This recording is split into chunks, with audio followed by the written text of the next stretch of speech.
All right, members. Firstly, welcome to Councillor Mike Barnes, who's replacement for Councillor Dacre. Welcome, Mike. Thank you, Chair. Second, substitutes nominated for this meeting, and apologies for absence. None that I'm aware of, Chair. Okay, good. Members' interests. You know the story. If you've got any, declare them either now or at the appropriate time. Admission of the public. Obviously, we're live on YouTube. Sorry. Stephen? Councillor Baines is declaring an Declaration interest. of interest. I am an appointed director of the Calderdale and Kirklees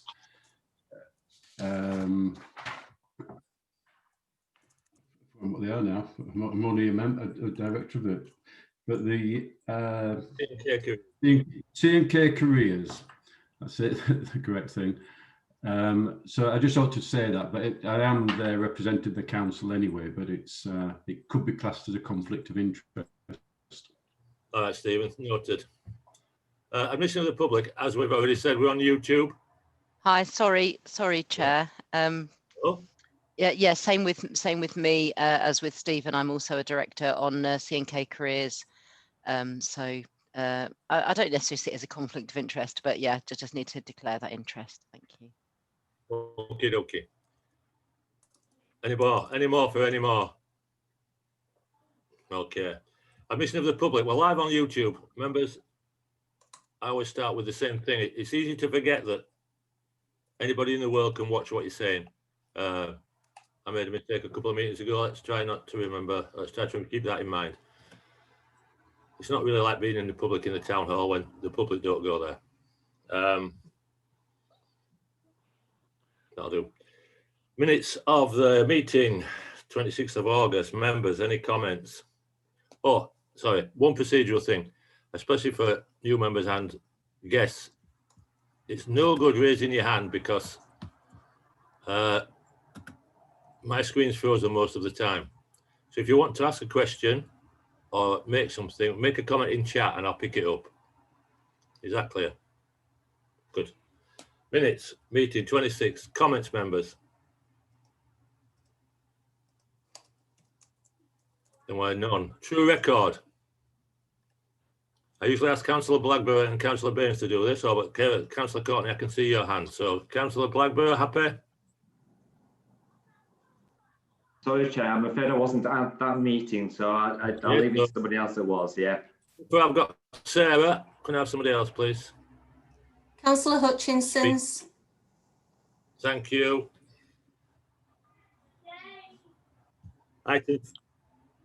Item 5, members. COVID briefing education. Julie.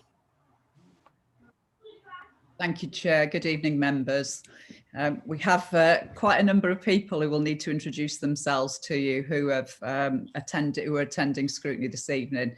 Can I just say thank you to the head teachers who are here and the principal of the college and the Chief Executive Officer of the Trinity, Matt, because with schools returning, as you know, a couple of weeks ago, things are incredibly busy during the day.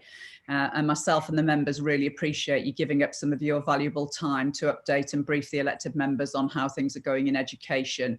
Members, you'll remember that this is an item that you wanted during the summer holidays, and we did say that we would bring it back today. And Ben Lehman is also here with Mark Randall as the officers of the council who are supporting schools, particularly with the return and the issues that are arising on return. Would it be helpful, Chair, if the relevant head teachers and people from education and the officers introduce themselves to everybody? Yeah, that'd be great. Thank you, Julie. I'd like to just add my thanks to them as well for attending. Should we start with yourself, Michael? Is that okay? Yeah, thanks, Julie. Hello all, Michael Goslin, the Chief Executive of Trinity Multi-Academy Trust. Lovely, thank you. Should we come on to yourself as, Principal of the College? John, yeah. Yes, thank you, Julie. Good evening, everybody. John Rees, Principal and Chief Executive of Calderdale College. Nice to see you all. Thank you. Yourself next, Andrew?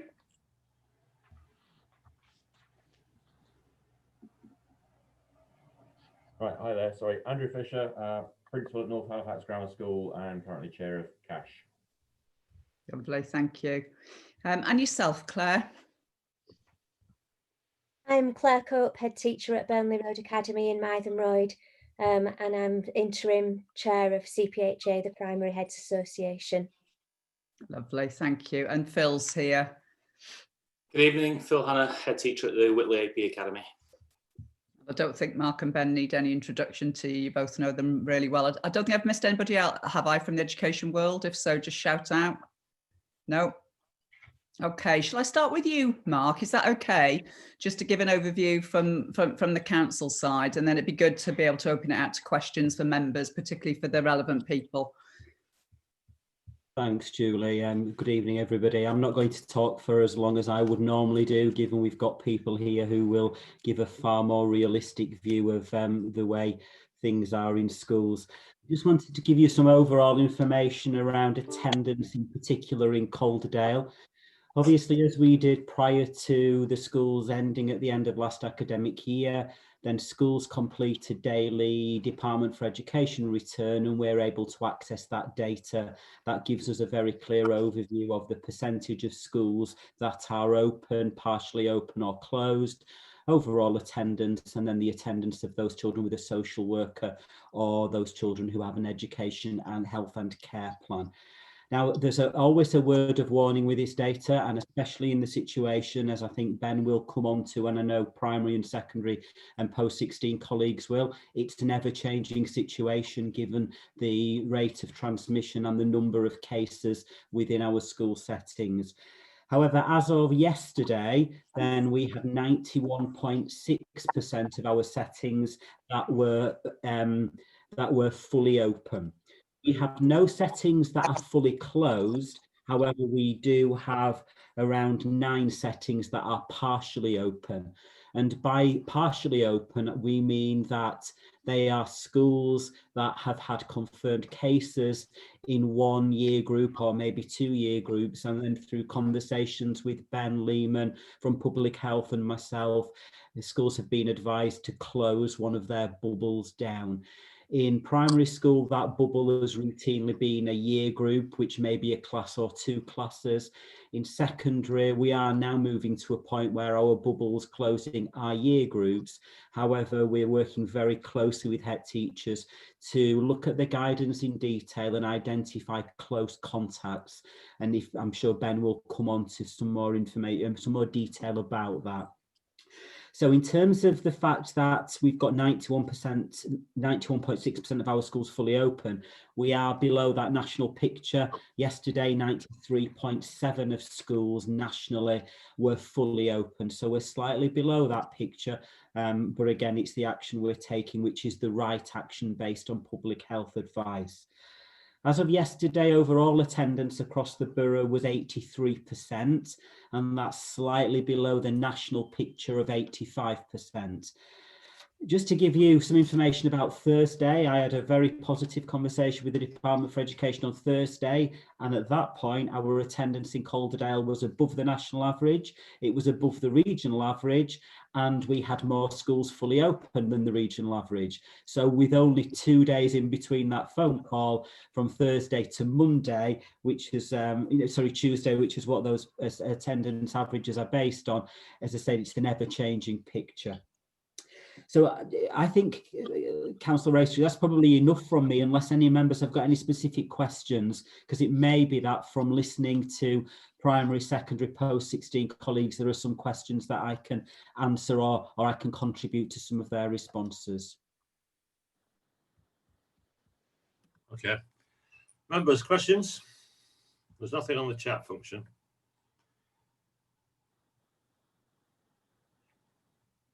I think if we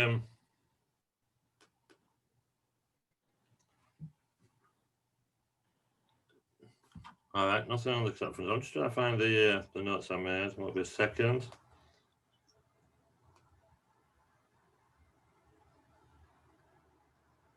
I think if somebody could give us a general overview of where we. Helen, you can go. Sorry, Helen. Okay. I mean, as I said, obviously it's a very changing picture. But one thing I think concerns me, and I know there's a hobby horse of mine, I keep coming back to this, in terms of how prepared we are if we do need to move to less attendance and so on. And particularly, I know I keep going on about things like IT access. I've gone back to teaching myself, admittedly in a college, and have a week of sound not working, Zoom session abandoned because cameras don't work, and students who've only got access to phones. I don't think a lot of us education have been good with technology, but I would like to know how prepared we are for the future if a second wave does lead us to closures. We couldn't have been prepared for the first one, but can we be for the second? Thanks, Councillor Ruffron. Just to provide some answer for that, but again, head teacher colleagues will be able to provide more detail. Then schools are in the process of finalising arrangements for remote learning, because head teacher colleagues are very aware that remote learning and disruptions to face-to-face learning is actually going to be the norm, as many colleagues across the borough are experiencing. The point around access to remote devices is always an interesting one.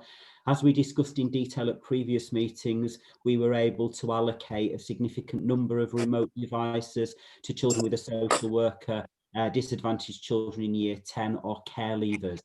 Now, the DfE have implemented phase 2 of that programme, and now every school across the borough and every school across the nation has an allocation of remote devices that they can then apply for and are delivered directly to the school to support children who are disadvantaged. That is very much in the case of, first of all, if there are children who are still self-isolating because they need to either self-isolating, shielding, or in the event of any closures. The DfE have published, as part of their contained framework, 4 tiers. Tier 1 is we continue as we are doing now. Tier 2 is that secondary schools will move to a rota basis for all their pupils, other than key worker children and vulnerable children. Tier 3 is that secondary schools will close to all but key worker children and vulnerable children, and tier 4, is that primary schools and secondary schools will revert back to the position that we were in lockdown, where they are all closed other than for children who are of key workers and vulnerable children with a social worker.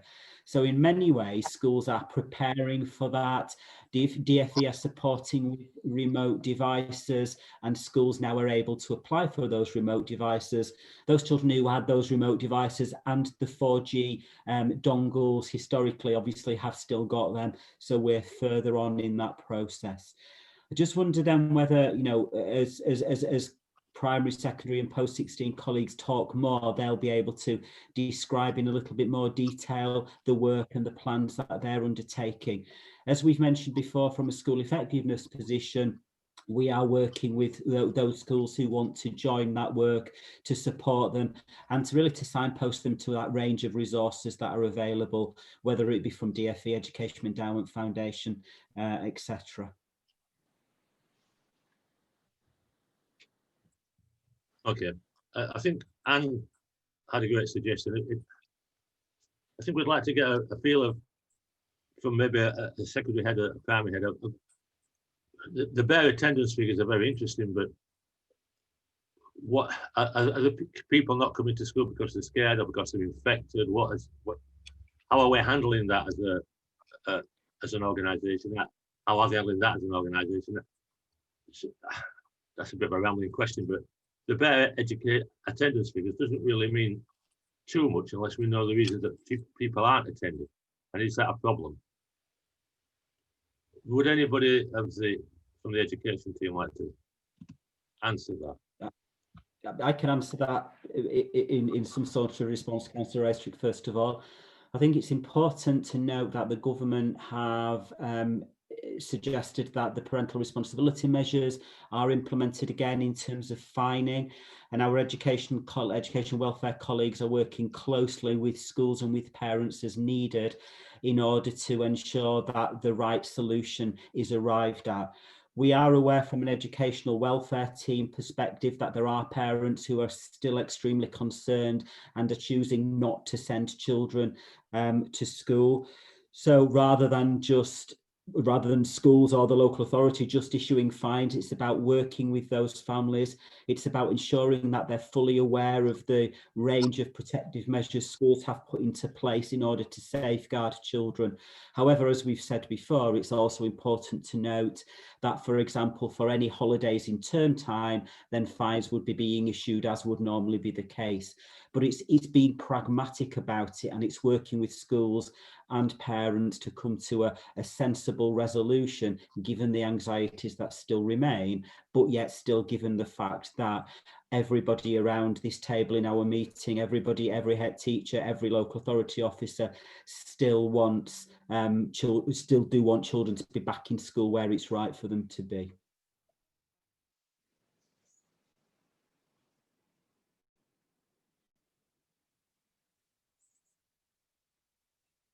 Would it be possible, Chair, to hear from Andrew Fisher, the Chair of CASH, and then from Claire Cope around what actually is happening in their schools, so you can get a kind of, real what's happening out there. Thank you. Let's do that. Andrew, please. Yeah, you'd like me to start? Situation is changing daily. It changed again this afternoon, about 2:30. So we started with 2-year groups in a day in the first week back, and we got through that week without any problems. Last week was the first week when we had all of our students back in. We got as far as Wednesday before we were advised that a parent had tested positively, but they'd actually sent their child into school, unfortunately, while they were seeking a test. So we had to remove that student. They subsequently tested positive themselves. So we had to close, we had to send 70 potential close contacts home from year 11. We've then subsequently had to send another 55 students home from year 13. And we've just sent home 33 from year 9 today as the result of the latest positive sort of test. The fact is that in secondary schools, with the kind of accommodation that we've got and the numbers of students that we've got, the sort of social distancing is incredibly difficult. I think we're doing it as well as anybody, but it is very, very hard. So the numbers are going up very, very quickly, and one student testing positive, the average at the moment seems to be about 40 to 50 other students have to go as a consequence. So that's the position for us. And as I say, it's very fluid and it is literally changing on a daily basis. It's really scary. Claire, would you like to add something? Yeah, I think it's some of those things are similar in primary schools. Obviously, we're much smaller. I think Ben will know more about the figures across the borough in terms of incidents within primary, but in the local cluster, mine's the Calder Valley cluster, we've only had one bubble closed so far. I think we're all waiting. It feels like a sense of doom, waiting for when it's our turn. People tend to be sticking to the guidance. Parents are sticking to the guidance. We haven't really got families refusing to come into school. They seem quite happy to have sent children back. We do have absence, but it tends to be through usual run-of-the-mill colds, lots of children off with those. Parents ringing up saying it's only a cold, they're off, but it is only a cold. We've had parents asking us to take children's temperatures, those sorts of things, but things are going well. The problems are occurring when a member of staff has a child at another school and their child develops a cough, then we're losing members of staff. And so we're spread very thinly. And yesterday I was in a local cluster meeting, and the concerns are that we won't have enough staff to keep bubbles open if they're having to take time off with their own children. Okay, I've got that. Dr. Vickers, Helen. Hello. Hello, can You you want hear to me? ask a question? Oh no, Yes. I was just Well, I can. I find it it's a very difficult situation to read, isn't it? So as one of the head teachers said before, essentially what was a bubble yesterday is not a bubble the next day. So we've had a situation at Ryburn today whereby year 8, there's someone in year 8 that has been classed that, well, has had COVID positive. But the bubble now is not the year, it's just the people in close contact. So it just changes all the time. It's a very difficult situation to handle. I just wanted to say, you know, how do you handle that situation? It's very complex, it's ever changing. And I think essentially, before everybody's answered the question before I got the chance to ask it, if that makes any sense. All right, that's all right. John Rees, like to bring the up to date on the college? Yeah, thank you, Chair.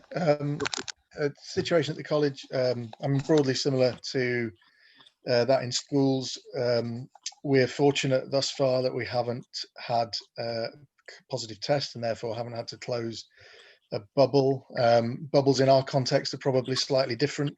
They tend to be sort of organised along subject grounds rather than age groups, given the nature of our curriculum. We have I suppose we're fortunate in respect of the fact that we have a reasonably large amount of space to play with, and we're able to control through timetabling and sort of phasing and sequencing of timetabling a relatively lower number of overall students and staff in the building, which has helped us sort of maintain reasonable degrees of separateness and keeping bubbles sort of separate and distinct from each other. I hope that continues, but I think it's probably only a matter of time before we find ourselves in a similar situation. But I would reinforce the observation that somebody's made previously, that given the amount of change to the if you like, the infrastructure, the estate, the guidance that we've had to put in place, and all the sort of amendments and adaptations to the college, the degree to which students are sort of adhering to the guidance once they're within the college is quite impressive, and that's obviously hopefully contributing to the fact that we haven't had a case as yet. I think the bit that's obviously very difficult to influence, other than through encouragement and trying to encourage good behaviours, is kind of what happens on the way to college and on the way home, and obviously outside of the physical college environment, and that's perhaps where I anticipate some of the greater risk being in actual fact. Okay, thank you. Before Michael, Dr. Vickers, could you mute yourself, please? Have I muted myself? Ellen, could you just put yourself on mute? Can you hear me? Mute yourself, please? I'll mute myself yes, now. Could you mute yourself, please? Yeah. Yes, please. Hold on. Michael. Thanks, Chair. I appreciate mainly here to talk about post-16, but I think it is just useful for members to hear two quick things. So I can't remember who it was, my apologies, at the beginning talked about the online learning, and I think the important thing is other head teacher colleagues have quite clearly and accurately pointed out that this is a very difficult situation, and I think the only inevitable thing is that schools across the borough will experience difficult times and will have to close bubbles. And I think an awful lot of work has gone into the plan B, which is the remote online learning, to make sure that the young people who are at home get as near to the quality of education as the students who stay in school. And I think an awful lot has been done across all the schools to make sure that happens. So whilst there's an inevitability of bubbles are going to, I don't know what the phrase is, pop or burst or not be with us for a while, I think members can take some heart in the effort and time that's gone into making sure that there's a plan B that will catch those pupils and keep them up to speed for when they do come back to school.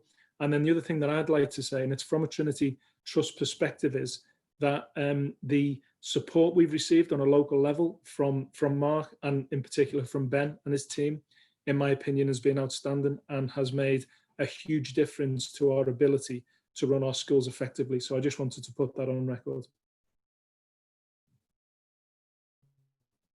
Well, that's good to hear, Michael. Thank you.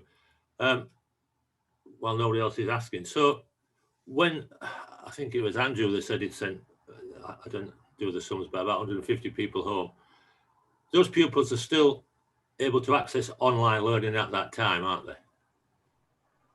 They are, yes. I think what's interesting, what's a challenge for staff is that you might have some students present, some students at home who want to follow the timetable and are able to and would remote into a live streamed lesson if the option were available. And then you've got some students who aren't going to be doing that. And actually the teacher is then really, for a single class, perhaps dealing with 3 versions of that class. And the pressure that that puts on the staff is actually really quite significant, keeping tabs on where everybody is in their learning and being able to handle those 3 separate groups arising from one group is enormously challenging. And I know that we've been spending a lot of time talking about how we manage that, talking about how we make sure that we don't place unrealistic demands on our staff. I'm personally aware of 1 or 2 teachers who were asked in the original lockdown to provide continuous online learning for all of their classes in relation to their timetable. And that has actually resulted in some pretty severe mental health problems in 1 or 2 cases that I'm aware of. So we need to be very careful. I've got, a particular subsection of parents perhaps at my school that may not be entirely sort of typical, but we're certainly getting, I'd say, expectations placed upon us in terms of what that online learning might look like. And some of those expectations are not entirely realistic or reasonable. And we're trying to educate some of our parents about what is actually achievable, given the fact that our staff are entitled still to a reasonable work-life balance and to us looking after their well-being. But, obviously when people are concerned about the education of their own children, they tend to have quite a narrow focus and maybe don't see the whole picture that we can see from the school looking out. So yeah, it's just down to us to kind of educate parents and try to strike what we think is the right balance in terms of looking after our staff, but also making sure that the education of the children doesn't suffer. Yeah, thank you, Andrew. I think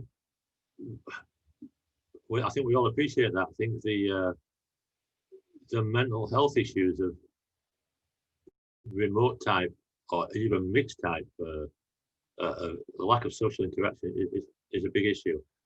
Councillor Barnes, Mike. Thank you, Chair. I mean, I did have a prepared comment and a prepared question, but before I went on to that, there was something I just wanted to pick up on earlier, which is to do with the devices. And you said every school has an allocation of remote devices that can be applied for. What if the school requires more than it is being allocated? Is there flexibility within the system to accommodate that? Thanks, Councillor Barnes. In answer to the question, then, schools have an allocation as we've identified, but they are able to query the allocation with DfE directly if they feel they need to. The allocations have been worked out on census data, so proportion of children who would be classed as disadvantaged, etc.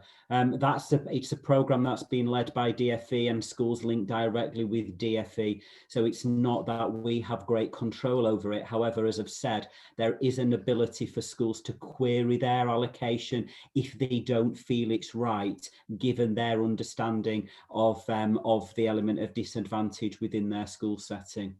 Can I just come back on that, please? So how would a school know, and maybe this is a question to the likes of Claire or Andrew Fisher, how would the school know whether the numbers are accurate? Because they might not know whether or not those pupils, whether pupils who might not be on the disadvantage, classified as disadvantaged, have access to that equipment. So how can the schools know that unless it's when it actually physically happens? you want me to comment on? Clyde, you come in? Yes, sure, Andrew. Yeah, well, all I can say is how we do it at North Halifax. And again, I say, you know, you could understand the context of my school. We're not necessarily sort of, you know, typical in some regards, but we certainly just talk with our parents. We put out questionnaires. We've asked the students whether they feel that they've had adequate access to sort of IT. We've certainly looked at one or two students where we haven't maybe had the response that we were expecting, and we've sort of made you know, inquiries of them and their parents. What are the barriers and things like that. We certainly haven't had anything like enough equipment allocated from the government to fulfil the need. We've over the summer term, we emptied all of our laptop trolleys, all of our sort of, you know, classroom laptop supplies, and in one or two cases, desktop machines, in order to send them home. You know, we've also had to pay for broadband to be provided to certain properties and various other things to try to keep some students having access to what they need. I think, you know, it's been difficult for some students where maybe there's certainly through the original lockdown, if you had two parents working from home and then possibly two or three siblings, and they're all vying for A, devices, and then B, bandwidth on the broadband connection, and so on and so forth. So it's quite a complex situation. Even if you're in a reasonably sort of affluent home, you can still actually have problems accessing the IT. And if you're not in a reasonably affluent home, that can very quickly get a lot worse, I would imagine. But I'm sure that there are other heads here who can talk to that. Yes, we've been allocated, I think it's 7 laptops, and we've got about 50 children with disadvantage. That certainly won't be enough. We know a lot of the children don't have access to laptops, or as Andrew's just said, they're shared between a number of siblings and adults in the home. During the main lockdown, a lot of children were trying to access remote learning through a mobile phone, and we did end up providing packs of worksheets, textbooks, those sorts of resources for the children that couldn't access the remote learning. And the other point I wanted to make was that you can't actually apply for your allocated laptops until you've actually had a positive test result. Okay, thank you. Can I just, sorry, Mark. Chair, I've got something else to come back to. But... Whoa, hang on. Whoa. Mark first, and then back to Mike.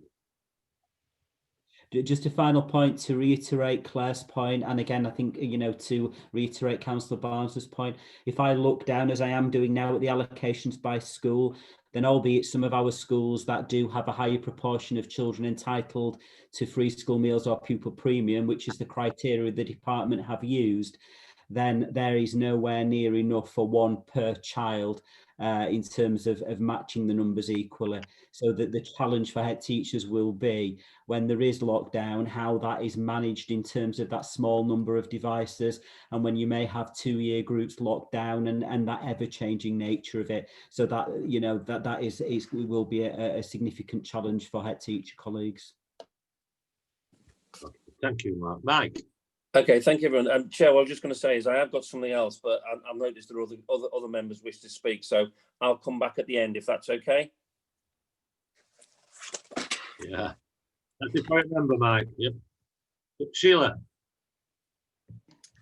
Thank you, Chair. And you know, I appreciate the massive juggling act that schools are doing at the moment in keeping everything up in the air as much as possible in the changing circumstances.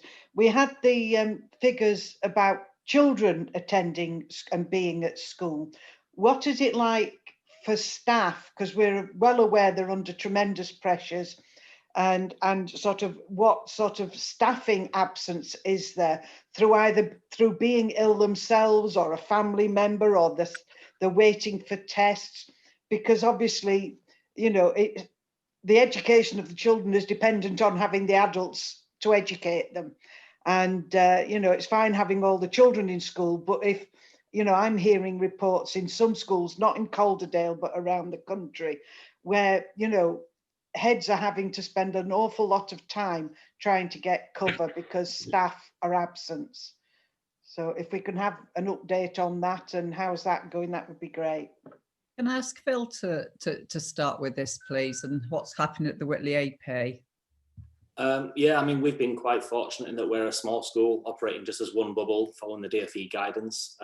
We've had 3 members of staff out of our 28 display symptoms of COVID. They've all been sent home immediately for testing. Again, we've been very lucky in that they've all managed to get a test on the same day. And once they've had a negative result and they've been clear of any symptoms, they've been back to work quite quickly. But it does create added pressure without a doubt. One of those was my senior behaviour worker, and that just puts pressure on the rest of the team to fill those gaps then, and getting hold of good staff to come in is quite difficult right now. Very simply. Thank you, Phil. Nice to see you again, by the way. Amanda. Thank you, Chair. I'd just like to just say congratulations, everybody, for actually getting this up and running. What a huge achievement. I'm sure everyone's making absolutely every effort to make sure our school's safe. But it would appear that we need more space. And I know I've been saying this from the beginning, really. I think that really what we need to do is open up some of our public spaces. So some of our public buildings that we're not using, you know, we have those spaces. And if we can get our children spaced out, I know that there's a concern that I think Julie did mention that, you know, it's got to come from the government. Totally agree with that. And there is obviously a concern, health and safety. There's an awful lot of work to put in place to make that happen. But if we could spread our children out and also bring extra staff in, but obviously that would need more funding from the government again. But this needs to go higher, I guess. You know, it seems from the college, from having more space, that you've managed to reduce cases. So for me, it would be, it's an obvious one. They did it in Denmark, and you know, we could do this here. So it's just, I'm just putting it out there. I want it to be said, you know, that we do have space that we're not using as a local authority. So that's my first thing. And then secondly, I agree with Andrew Fisher totally that we've got to look after the well-being of our staff. You know, I work in schools in Oldham, and I'm seeing the anxiety, I suppose, that a lot of staff feel, having to be so, you know, it's one thing having to teach children whether they've got behavioural difficulties or whatever, but then having the added COVID factor is putting a huge pressure on the mental health of our staff. So I'm just wondering if there's any therapeutic support that we have for our staff, if you could answer that. I know that there is an association that does that, so I'm wondering if we've got it in Calderdale. Thank you. Thank you, Amanda. I would like an interesting head teacher's perspective, perhaps on the idea of outside space. I know it was discussed a couple of months ago when we talked about opening churches, libraries. Health and safety seem to put a kibosh on that. What's the educationalist perspective on that? Could I ask John, maybe? Yeah, I mean, I can certainly give you the benefit of our experience. I suppose we are fortunate. Our sort of overall footprint of our buildings is pretty large, but even within that scale, we've had to bring in additional sort of extra space. We've got 4 marquees adjoining our main campus building for the purposes of keeping our bubbles separate. When the issue isn't really when they're in class, but it's the sort of, you know, the priority and the responsibility to make sure we can feed them, that they can have some social space and so on. The obvious advantage of us being able to do that on site is that our central services, if you like, in terms of supervision, support, and of course our responsibilities around safeguarding kind of extend to include that sort of expanded footprint. I guess some of the logistical difficulties of extending all of your duties beyond your own campus into other public buildings is part of the, if you like, the logistical challenge of it. But certainly I would agree with you, the opportunity to have more space to play with seems to afford a benefit in terms of managing certainly safe social distancing for the most part. All right, thanks. Anne, would you like to ask your question, or should I do it? Sorry, Chair, can I just have an answer on the therapeutic support for the teachers? I don't know who I would ask for that. Could I ask Julie, maybe? Yes. Thank you. I think it'd be good if Michael could talk from a map perspective here, when you've got a number of schools within your multi-academy trust, about what approach you're taking to the support and the emotional well-being of your teachers. We do know that the government have put, as you know, additional money in there to skill teachers up to help the children, but I think it'd be really helpful to hear from Michael what, in terms of the well-being of the teachers as well as the children. Thank you. Michael? Yeah, thank you. Sorry. I think the point I'd re-emphasise, I think it's a very good point, but it's one that hasn't been lost on schools, as members will appreciate. When I think I can talk for all schools, even though Julie made the point about trust schools.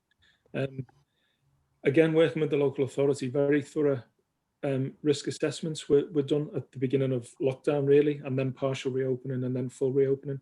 And I think the point I'd emphasise on this question is that whilst the big section of the risk assessments were to do with producing COVID secure buildings, another large section was on mental health and well-being, to do with pupils returning to school and also with staff. Andrew made a good point before about the demands that were placed upon staff, and I think certainly from our perspective, that's been central to our planning to open more safely, to make sure that not only as we open, but as the challenges continue to come before us, that it is something that we've taken very seriously. We've discussed it at length with our governing bodies, with our trustees, and also with our union representatives and individual staff about the things that we've put in place, and we see very positive comments about it. And I think, generally speaking, Andrew might be better placed as chair of CASH, and I know there's a CASH meeting this week, but I think schools have liaised quite effectively when they've come up with innovative ideas about how they can make the situation more manageable and better for staff upon returning to school. Would you care to comment, Andrew? Yeah, I can do. I mean, I think CASH have been looking at sort of staff and student wellbeing for some time, really. It's been a focus of our work. And I think we've been sharing ideas. A couple of CASH conferences have actually focused on staff wellbeing issues and all the rest of it. For me, it's about getting culture right in your school, so that people who've got concerns aren't sitting there quietly, but actually know who they can talk to, and understand that people will listen to their concerns, respond to them appropriately, and that there's no sort of stigma or sort of anything associated with that. Something I always say to all of my staff is, if you've got a problem yourself and you hide it, that problem's getting worse. If you've got a problem yourself, but you actually stick your hand up and say, I could do with a bit of help over here, that's the first step towards solving things. So, you know, we have a very positive culture around mental health and wellbeing at North Halifax Grammar School. I mean, I obviously suffered a bereavement myself last year. My governors have looked after me incredibly well. I hope I look after my team, you know, as well as I've been looked after, etc.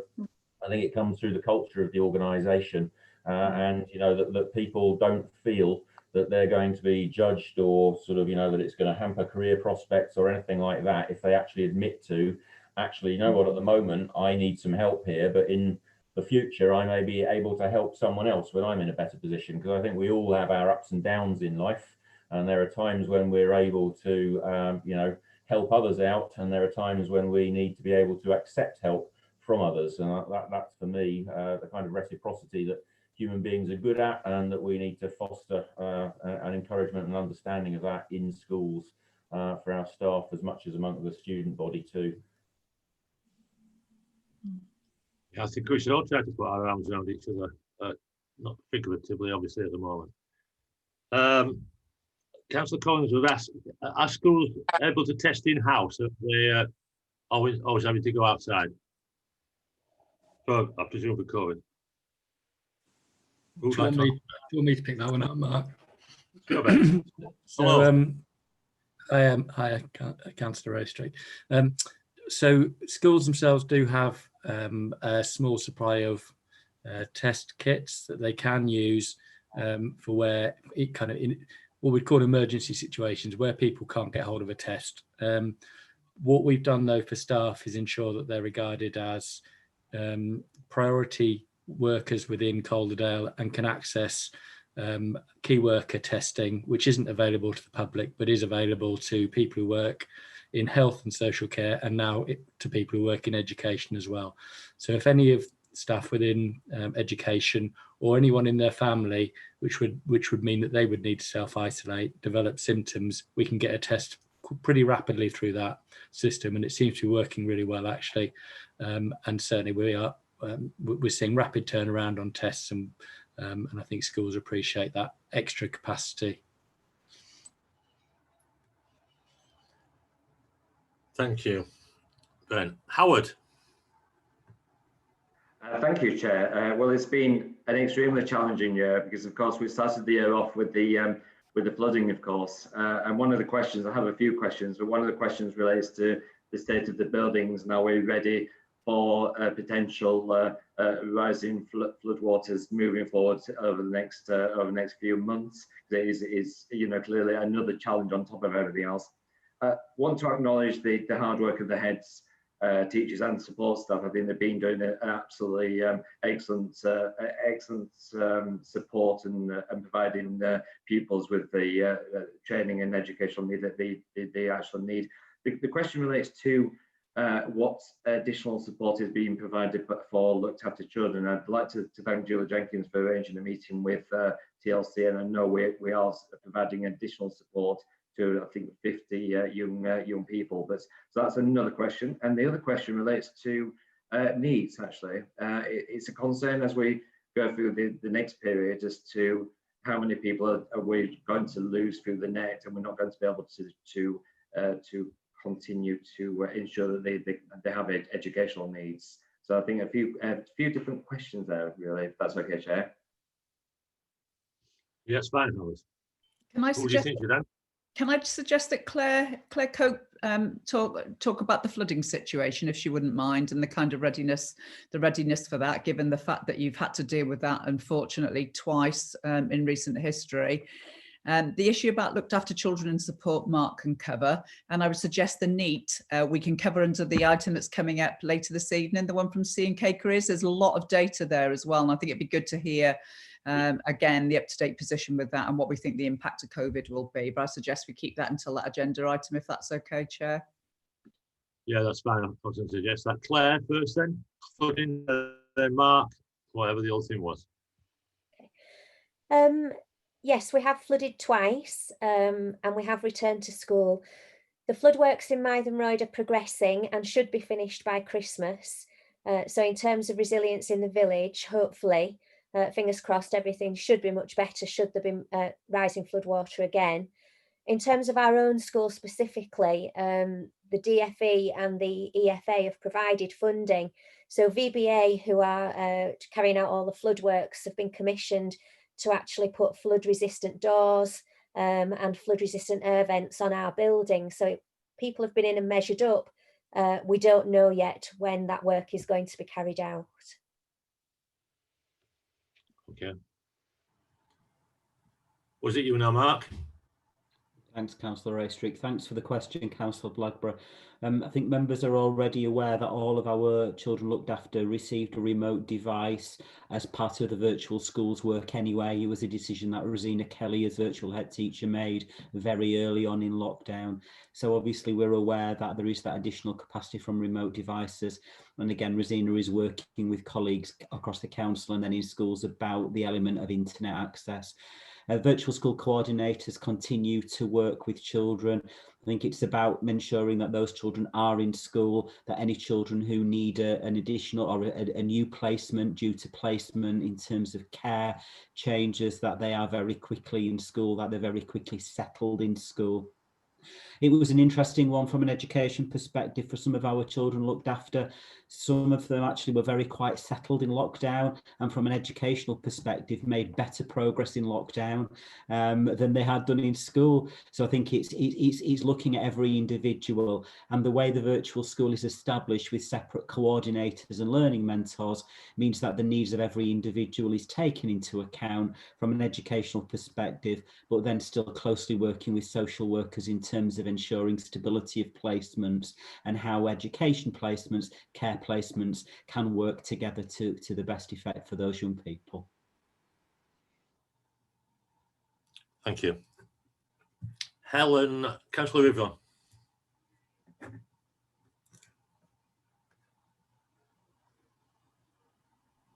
It's okay. It's the point. Well, the point's largely passed, but I will just add, because we're saying so much about the pressure on teachers. I don't want to reiterate the things about remote learning and so on, but I would make the point that how much teachers have often supported this to the extent of digging into their own pockets, buying Zoom Premium, buying prints and so on. And I think I just want to add to the fantastic work we've done locally. And I just know how much teachers have in every way gone out of the way to support them. So I just wanted to add that point.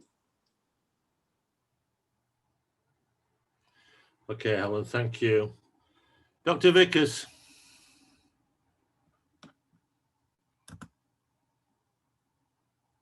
Dr. Vickers, do you have a question? Oh, hang on.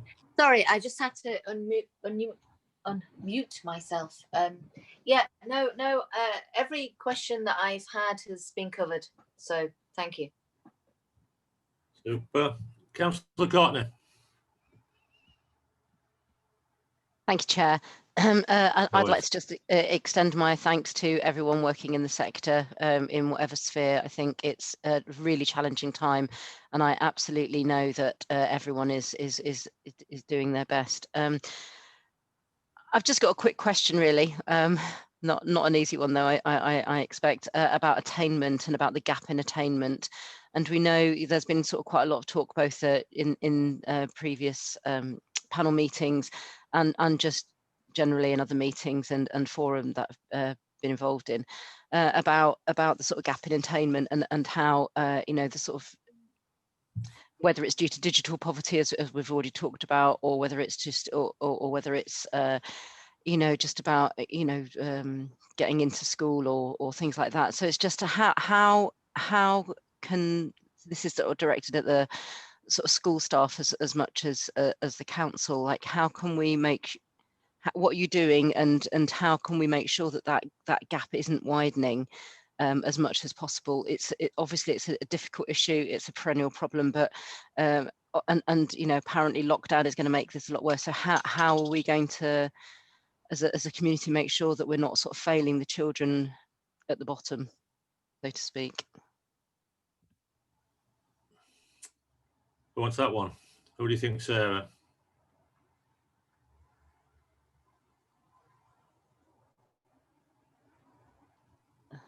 So I don't know who wants to answer that first. I don't know. Maybe some of the heads in the room, in the Zoom room. Claire's going to go first. Thank you. Go for it. We are finding quite significant gaps. The children have come back having forgotten things that they did know, simple things like number bonds, times tables. For example, we've got a 7-year-old child who couldn't even read the simplest of sentence when they returned to school. It's really significant at primary level. We are very concerned. We're still in the process of assessing exactly where the children are up to. Obviously, it really does depend on individual children. We've spent the last 2 weeks sort of trying to make sure they were settled in terms of their personal development and behaviour and so on. This week we're carrying out more formal assessments to see if there are any common gaps that we can try and teach to. The difficulty is we'd normally do a lot of work through intervention groups, and due to the circumstances with COVID, we can't take the children out in groups. They can't get that same intensive support that they would normally when the staff are spread so thinly and they're sat in rows facing the front and they've got such varying needs. So we are in a difficult position at the moment in trying to close those gaps. Okay, thank you. Councillor Barnes. Thank you, Chair. I think before I ask my question, just a point Andrew said, it's rather strange. I know two of the schools represented by heads on here quite well, and I think he's right in the sense with the narrow mindset that parents have heightened, and that is causing concern. I think it's heightened also by a lack of understanding about the work that schools have done to make themselves safe, and I think that's a point well made early on. My question in particular relates to 14 to 17-year-olds, and particularly those with additional needs and disabilities. I think there's this cuts across both school and childcare really, and I think I've had two parents on this week a bit concerned with children in that age group in particular, and I just wondered what additional support we are giving in terms of that, because with the government saying childcare can be up to 14 of vulnerable adults, they fall between those two stools. And I wonder what additional support we are either planning to or thinking about in regard of those children.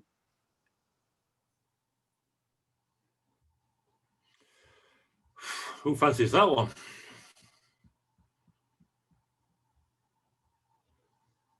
Obviously not Colin.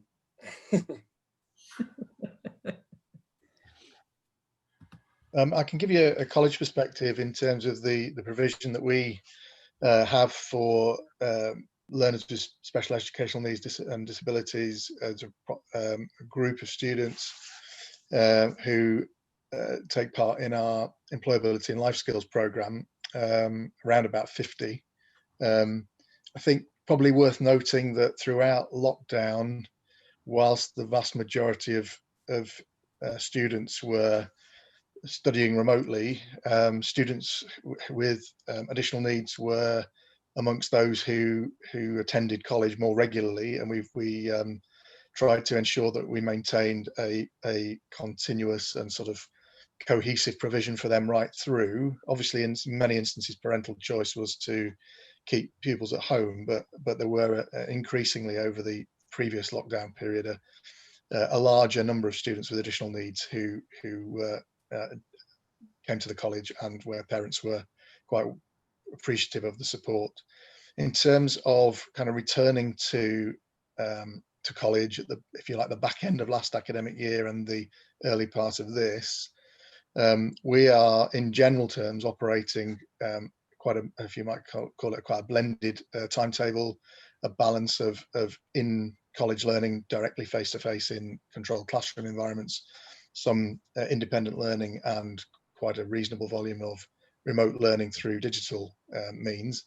But all of our students with high needs are all back, if you like, full-time on a full timetable. So we've obviously prioritized those students to make sure that they had the first opportunity to get into the building, particularly when it was, if you like, quieter or less full, and to sort of settle into this academic year well. And that's obviously something that we're obviously quite keen to maintain. We hope that we won't get into a situation where we're having to, if you like, send those pupils home, because we recognise that that's likely to be pretty disruptive if we get into a second lockdown situation. But hopefully that'll be something we'll be being able to maintain until until we're absolutely told unequivocally that we're not able to.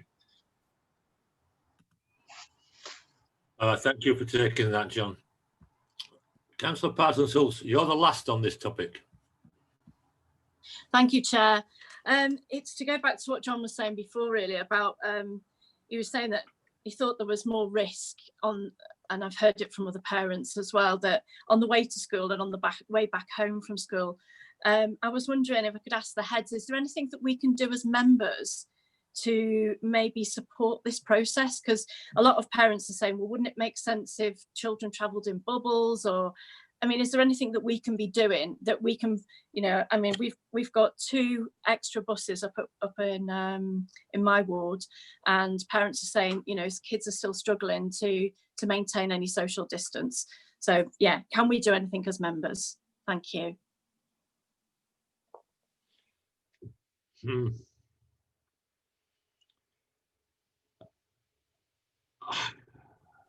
Anyone could comment on that? Mark, are we doing everything we can? Or Councillor Rosetree. Obviously, the challenge is that the government guidance is that children don't need to social distance on buses, that they wear face coverings and there's extra hand washing, etc. But that the children don't need to social distance, and in fact, they don't necessarily need to remain in their bubbles. However, we've worked closely with WICA, and secondary head teachers continue to work closely with WICA to make suggestions around different age children sitting in different parts of the bus. I don't know whether that's working or not. It isn't a very honest answer, but again, it's WICA who we continue to work with. WICA were identified as receiving a significant amount of additional funding to do exactly what Councillor Parsons-Holst has said in terms of providing extra transport, not necessarily just for those dedicated school transport services. But one thing we were aware of is that we have a number of young people who travel by public bus, and again, based on the numbers of passengers on public buses and the social distancing guidance on public buses, then we've been able to replicate some of those services with a dedicated school bus in terms of ensuring that those children do arrive at school safely. I think Michael made a comment in the chat about the continued positive working with WICA, the local authority and schools. And again, if any challenges arise, then we very quickly do work with WICA to address them. Thank you, Mark. Thank you. Thank you, Chair. Thank you very much. No problem.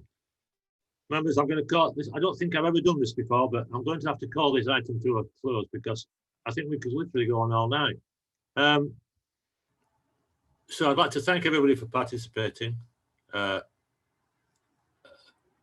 very interesting hour. I think I share some of the I won't call it doom and gloom of the chat room here, that this situation is going to get more difficult before it gets easier.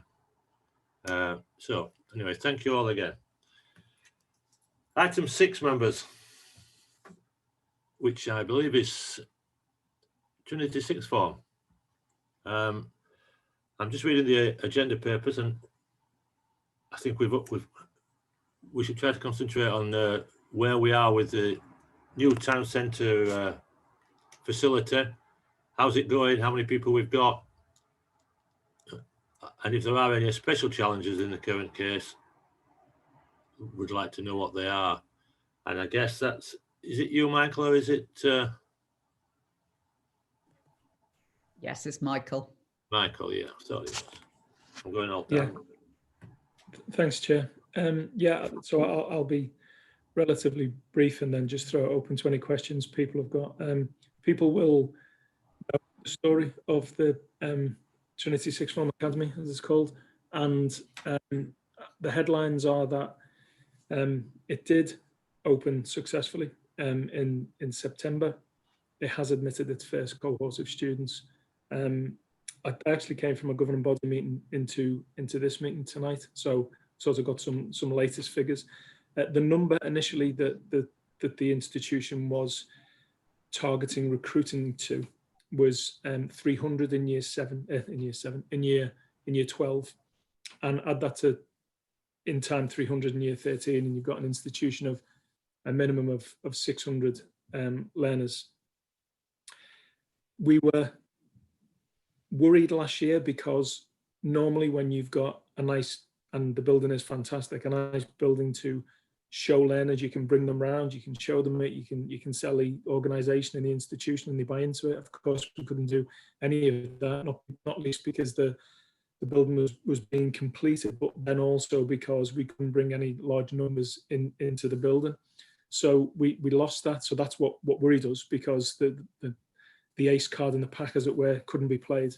And then the current principal, Mike Fitzsimons,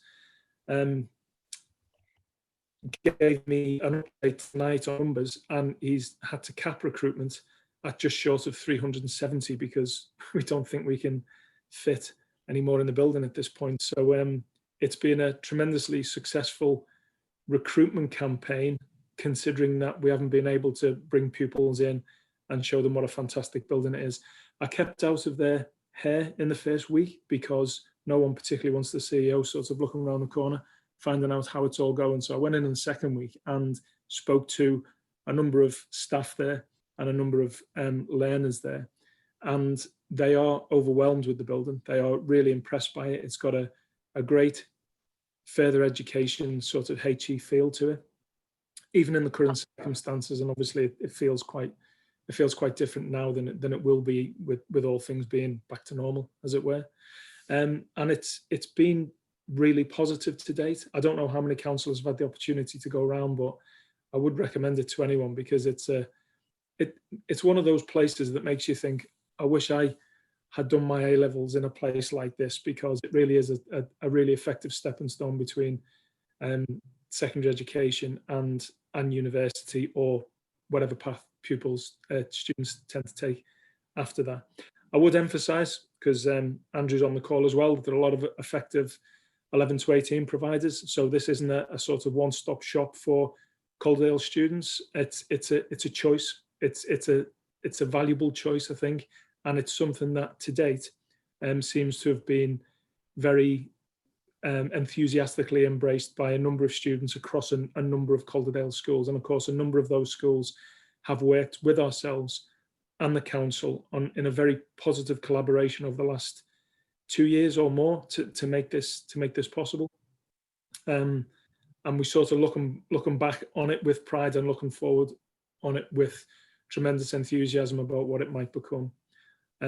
So yeah, really positive so far. The last thing I'd say before I stop is that on this journey as well, we've spoken to John and his colleagues at the college to make sure that moving forward in Calderdale, we've got a very complementary post-16 offering, and hopefully gone will be the days when everyone's trying to fight over the same students and sell their wares, and we'll be giving people a lot more effective information, advice and guidance to make sure that they are making a really informed position, because they've got a very good college, some very good 11 to 18 providers, and what will be a very good post-16 academic centre also to choose from. Thank you, Michael. I have a question, first of all, just before, while our members are busy typing. So, you say you've taken 370, and did you say 370? Yeah. Yep. So that means you're oversubscribed in effect. Is that right? It does, yeah. Yeah. I know you've just extended the hand of friendship there to the other schools in the borough, but one of the arguments when this all came about was that it was going to affect the size of all other sixth forms. Do you think this is going to change that balance, or is it all going to be careful and rosy? Personally, I think there's a balancing act. It's not big enough to take all the post-16 students in the borough, and I reiterate what I said before. You know, we've got 2 grammar schools in the borough with post-16 centres. I think Andrew's got a substantial post-16 centre at North Halifax. There's other non-selective schools with post-16 centres, which I think are vibrant in the numbers that they've got.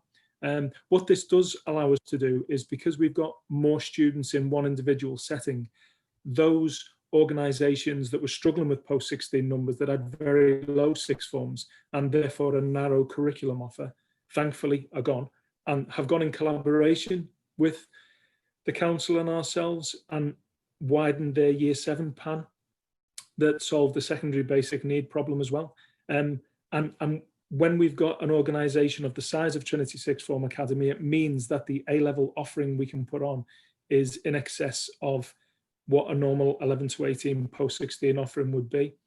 So I think that I go back to that thing. There's a menu of what students can choose from. Some students will be in a secondary school and will want to continue in that secondary school that they have known and enjoyed for 5 years. Others, even though they've really enjoyed the 5 years in the secondary school, are desperate for a change of scenery, a different experience, a stepping stone to university. I think if you add it all up across the schools, there's enough provision, but no one provider in itself offers all the solutions. Right, that's very interesting. Okay, that is interesting. Any other members? Or would Andrew care to comment on that? I very broadly agree with what Michael said there. I think, there are different offers from the different schools and providers. And I think there's some really great choice around now for the students of Calderdale, and that extends to some students from Bradford and to Kirklees as well, who are choosing sort of, Calderdale providers to come to, very much so. So, what Michael does in a sixth form college down in the centre of town is very different to what we provide at North Halifax. We've been doing what we're doing for quite some time. A lot of people like it. Some people want something different. I think they're all catered for now. I think there's a good, strong offer. I think at the moment there's probably the demographics are sort of in our favour. We've got plenty of students of the sort of age group around. We've recruited strongly the same way that Michael's recruited strongly. My head of sixth form was certainly worried at one point that we would be running out of accommodation, and she was sort of thinking, oh, I don't think I can cope with the numbers that are sort of arriving here, but it seems to have settled a place where we're fairly comfortable.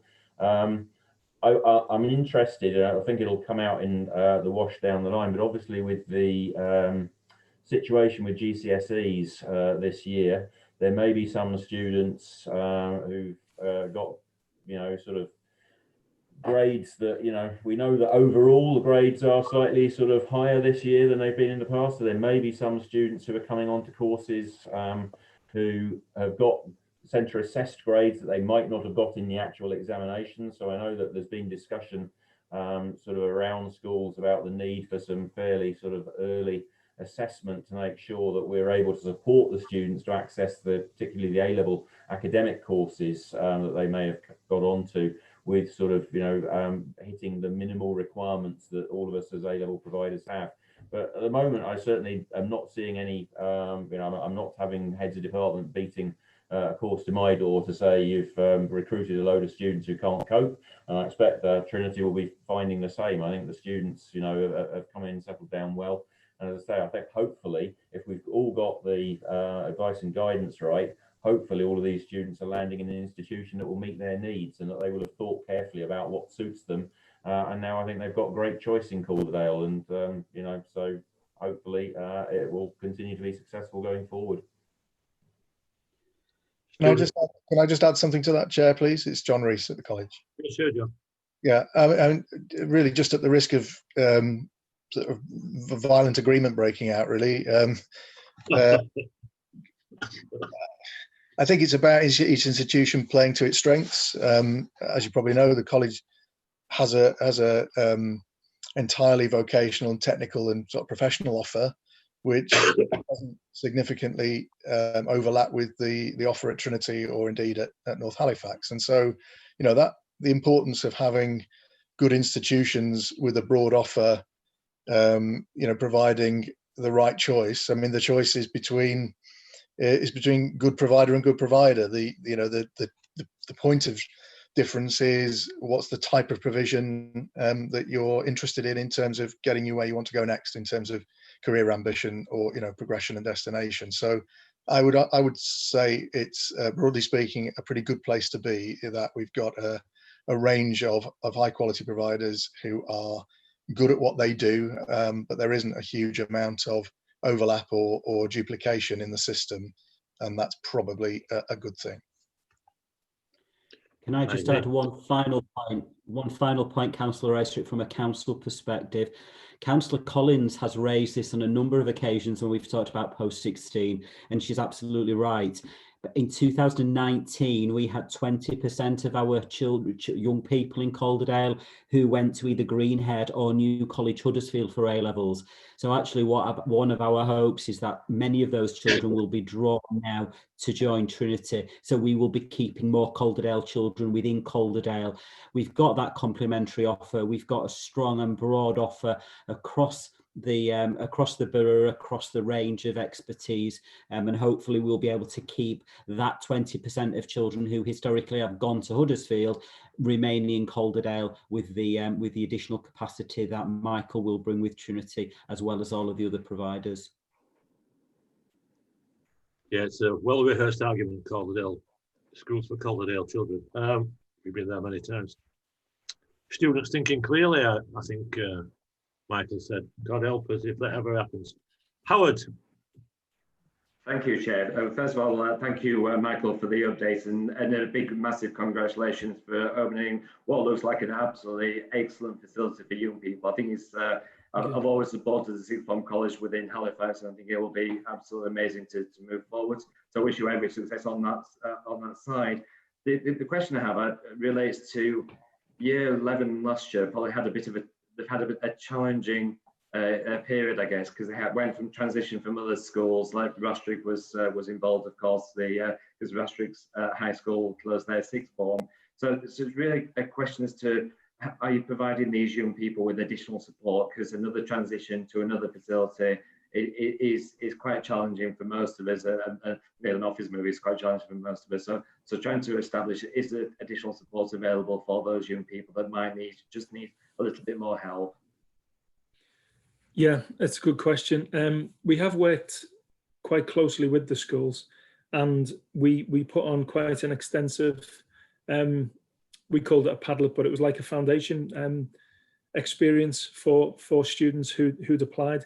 The thing about post-16, as people will appreciate, is that students can apply as many as they want post-16 providers, and they wait to get their results and they can make up their minds. But we were working with in excess of 300 students over the summer and keeping them warm and giving them stuff to start on. And I think John posted something on the comments earlier about the importance of a really accurate diagnostic assessment this year more than any other year. And that's what we've thrown ourselves into, really. So the first few weeks of the college experience might not have been exactly what it will be next year, because you tend to start the academic learning straight away, whereas we have done a fair amount of work on diagnostics, is probably the best way to put it, identifying gaps early on so we can tailor the curriculum to make sure that we meet the needs. So yes is the short answer. There's quite a lot of time, effort and preparation work gone into making sure that we get the beginning of the journey right. To echo Andrew's point, we're all, the grades this year were higher than last year because they were centre assessed grades, and we are mindful of that and trying to make sure that we're building foundations underneath that so students don't slip through. Thank you. Councillor Riverton, Helen. Right. Thank you very much, Chair. Well, something very much welcoming. Post-16 education is very dear to my heart. It's the area I've worked in all my adult life. But I think we had traditionally, going back a lot of years, struggled with offering the best quality provision for academic A levels. That's not to say that's the only or the most important or the best post-16 provision, but that was one area in which we have consistently underperformed. And whilst I think some sixth forms that we had often did some things very well in terms of being able to offer the breadth of curriculum and in being able to offer the specialist post-16, which was increasingly requiring something different to what was required in the 11 to 16 sector, did mean that we were falling behind. I think one of those was that people were leaving the borough to Greenhead or New College, but so we did recognise that was not something we were doing well. And so I think it's very much must welcome the fact that we have now got that opportunity with the sixth form college to offer that across the, and certainly it's we need quality vocational provision as well, and I wish we valued that often as much as some of our some other countries do. But I hope now we will be able to go from strength to strength, and that post-16 A-level provision will not be that trailing tail of underachievement, because we always did well up till then, and that's where it tailed off. So I think this is a very important milestone in post-16 education. I agree. Anne.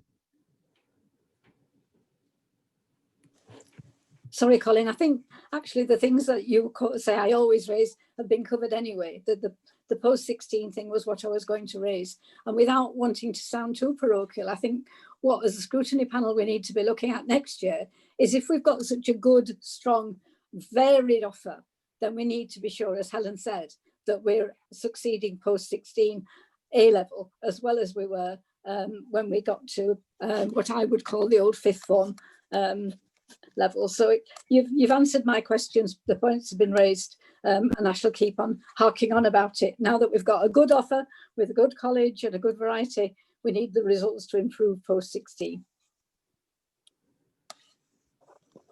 Thank you, Anne. Dr. Vickers.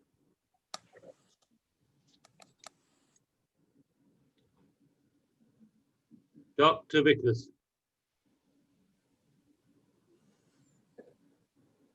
See, my picture's frozen. Hello, can you hear me? Can you hear me now? Yes. Yeah. Okay. Yeah,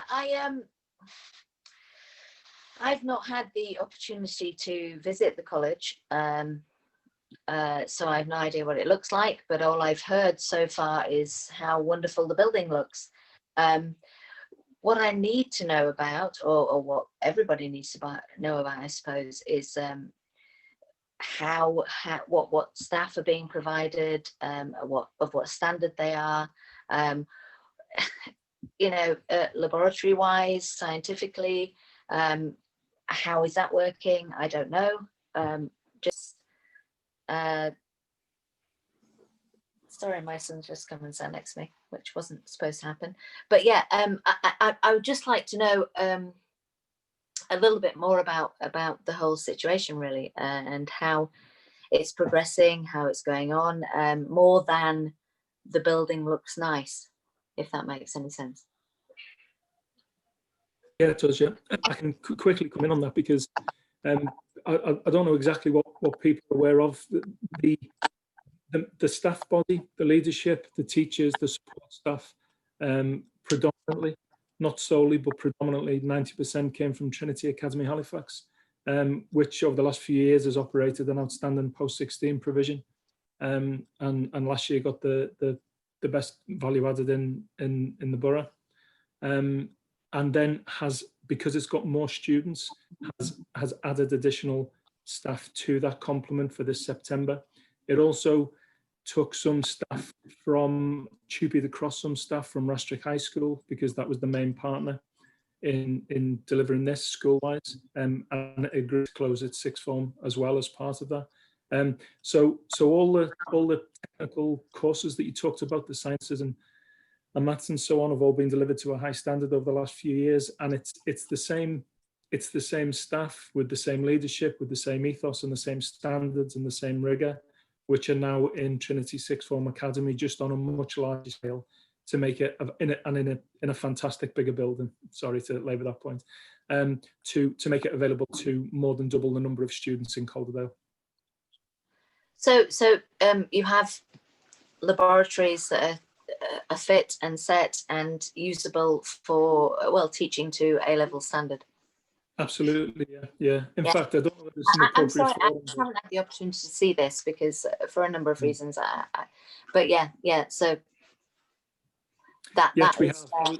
I was just going to say that I don't know if it's probably here, but if any member of Scrutiny would like to have a socially distanced visit, I'm sure we could fit in. If I don't know whether Mark is the right person to contact or the person who organises this, but I'm sure Mike would be very pleased to show the building off to people. I would love to have a look. I would love to have a look. Yeah. Any members who want to visit, just get in touch with Lauren or Mike and we'll sort it out. Absolutely no problem whatsoever. Brilliant. Amanda.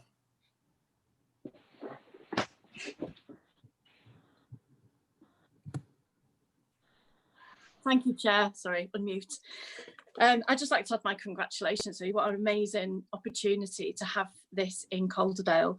I was very, very lucky to have gone to a brand new sixth form college in Birkenhead, of all places.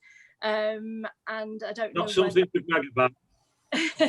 I'm really proud about it, to be honest, because as Mike might know, we didn't ever have anything like that. I don't know where you're from, Mike, but I can hear that Scouse accent.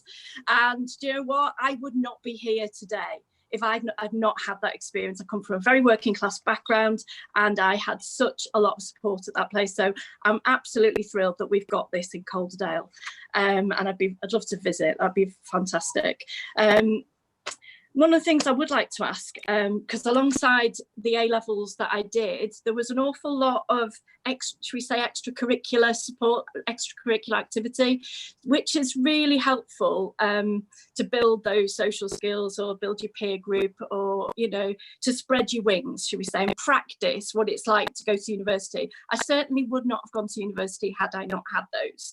So question is what extracurricular activities, like, do you do D&V? Have you got sports going on? Is there an arts offer? You know, is there something else on offer outside of the, let's just say, traditional A level? Thank you. Yeah, that's a great question. I always slip into talking about outcomes, student outcomes and destinations. I can't help it. But actually, certainly, I mentioned before, I came from Trinity Sixth Form Governor body meeting earlier, and the whole presentation from the senior leadership team was about the additional stuff that sits around that, because their strapline is lifelong learners, and of course you don't become a lifelong learner by getting a piece of paper with qualification. It's neither thing. Unfortunately, in the current state, we had an extra curricular experience that blew me away last year. That's had to be curtailed slightly because of the current situation, but it's as important to the leadership of the organisation as well as to the learners, to make sure that we get that right again.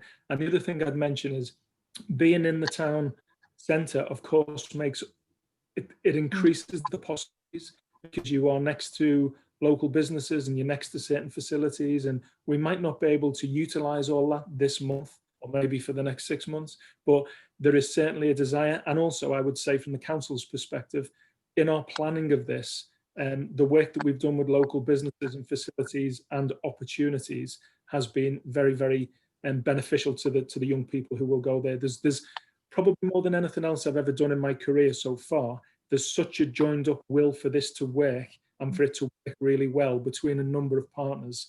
It's probably the standout example of what can be achieved when everyone's on the same page. Thank you, Mike. Sarah.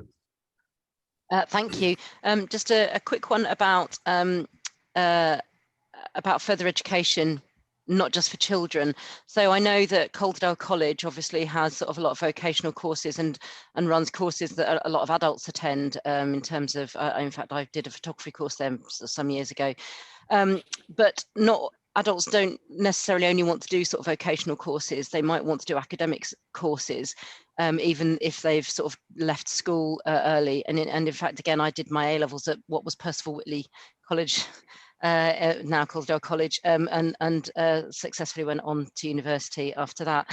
So is there an opportunity, and will there be an opportunity for adults to be able to study at A-level, or even GCSE level, if they want to, if they've got gaps, or even if they're just wanting to do it because they want to do it? Will there be an opportunity for adults to also study sort of more academic subjects, not just vocational subjects? At the moment, I'm sort of looking across to John as well, because we could work in partnership with another organisation. What we couldn't do because of our funding agreement is enrol anyone of the age of 18, I think it is. John College has certainly had some quite innovative and attractive offers when they've worked across other schools, with other schools.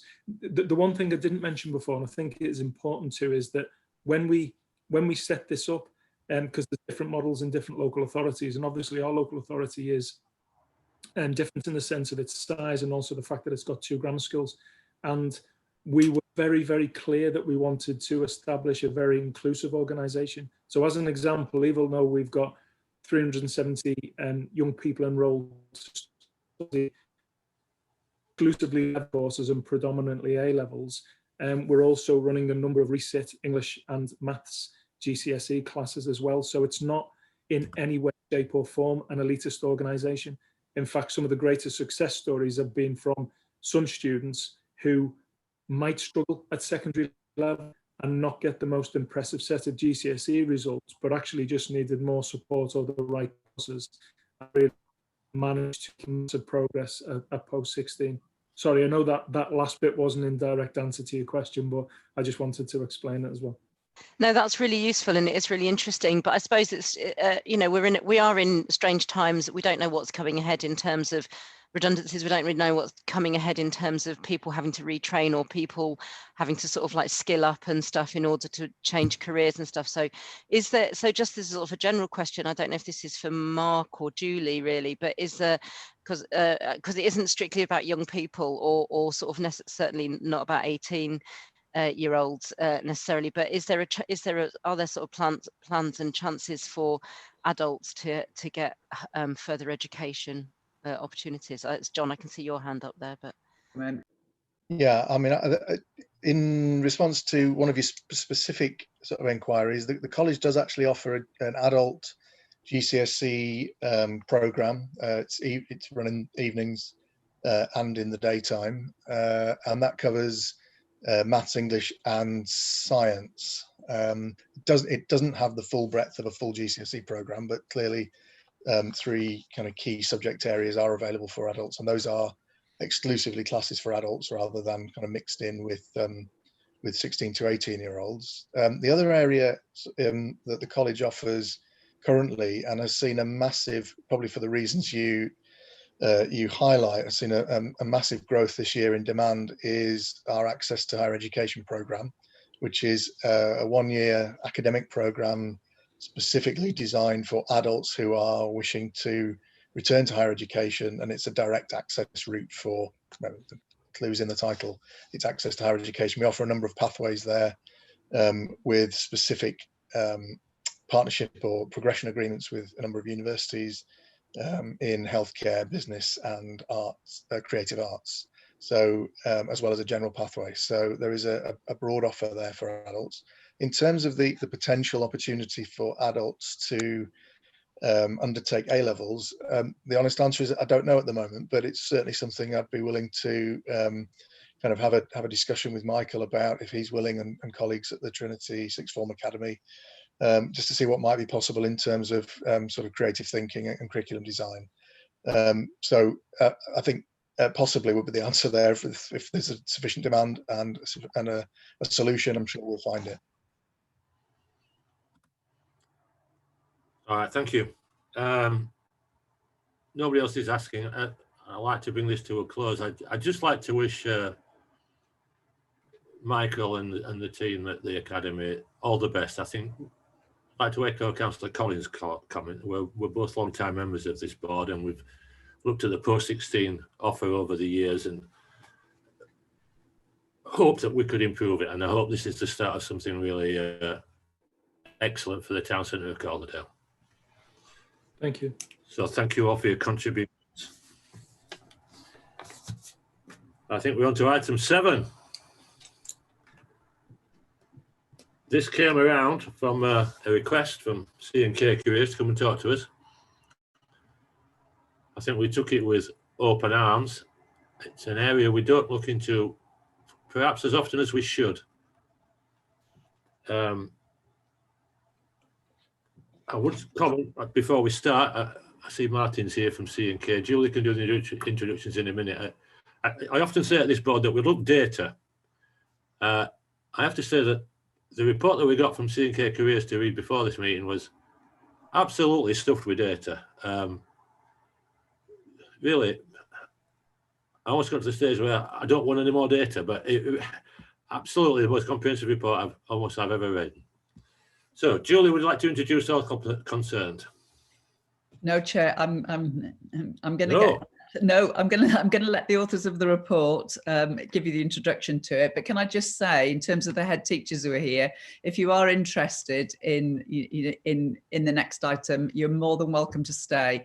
But I know you'll have all had really long days, so if you do want to switch off, just to say thank you very much for being here this evening. So thanks very much for that. But if you want to go, please go and enjoy the rest of your evening. See you later.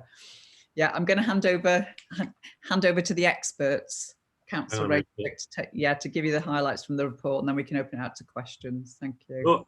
No to me, as my mother used to say. Anyway,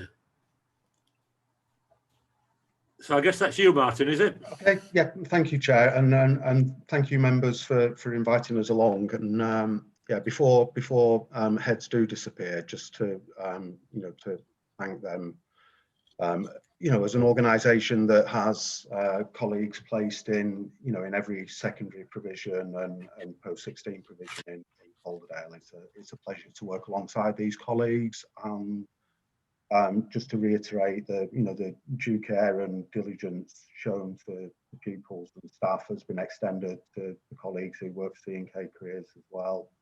And it really is very much appreciated. And thank you, Chair, for the comments on the report. I will take them absolutely positively. We did try to tell a story about the kind of organisation and the work that we do in a way that kind of provided members with sufficient detail, but hopefully didn't turn them off and wasn't too long. Great thanks to Julie and Mark and Jill Holbert and Lynn Powell within the council for supporting developing the paper. It probably speaks for itself in some respects. I will just pick out a kind of few highlights, and particularly the comments from heads about the importance of careers education, information, advice and guidance in helping young people navigate what is definitely an improving system. I think what is a much clearer system for young people, and with enhanced choice and different pathways is great. But as always, it's not easy for young people and particularly parents as well to navigate what can be quite a complex post-16 world, and to gain a real understanding of themselves and their strengths and their weaknesses and the things that they would like to do, the appropriate levels that they should study at as well. I think it's also fair to say that includes routes directly into work and into an apprenticeship or a job with training. And Calderdale has traditionally provided a lot of opportunities for young people to follow that pathway. So, it outstrips the numbers nationally and regionally of young people who go into apprenticeship. And the relationship between the learning settings, us as your kind of universal careers provider within Calderdale and the employers within the borough are really, really strong in providing that route. Unfortunately, I will touch upon that COVID has had some significant implications, particularly for the apprenticeship route. And I will come back to the comment and question around the needs towards the end. So I'll just pick out a few highlights. My colleague Louise Nellist is with me. Louise oversees the delivery services across Calderdale and Kirklees, but can certainly. I hope she assists me in answering any questions that members may have. Just by way of background, whilst we operate as a kind of independent company, we are wholly owned by the two local authorities of Calderdale and Kirklees, and in many respects that when we act in Calderdale, we are acting as you. We are directed by the authority and by the schools that we work with very, very kind of clearly. And in some respects, it's a unique arrangement that Calderdale and Kirklees retain, where many other local authorities have got rid of any sort of universal careers provision that previously was provided within local authorities. 25 years ago, the career services were privatised, and at that point, the two LAs, alongside the university and the Training and Enterprise Council, I think it was at the time, decided that they wanted to retain control over the delivery of these services, and C&K Careers Limited is what remains of that arrangement. So it is fairly unique. It gives the authority and schools a great degree of control over what happens on the patch.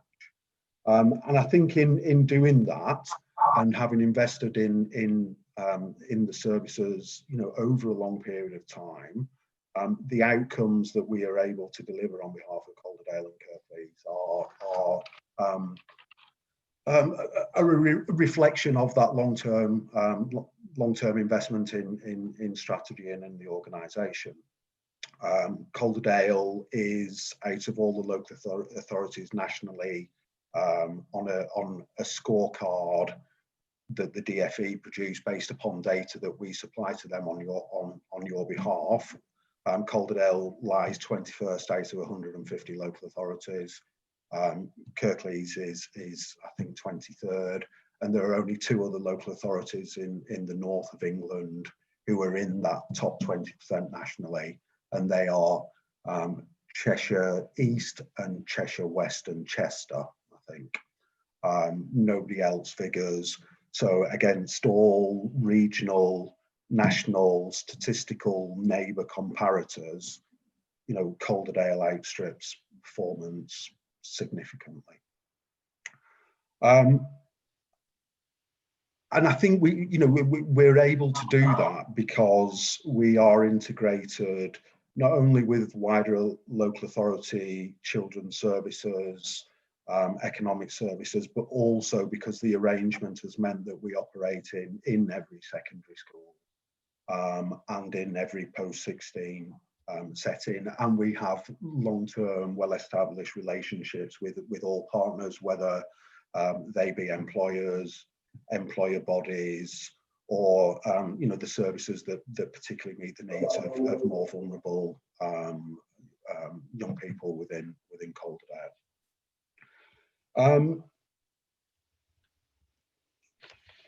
I think the other key thing to note is that without a doubt,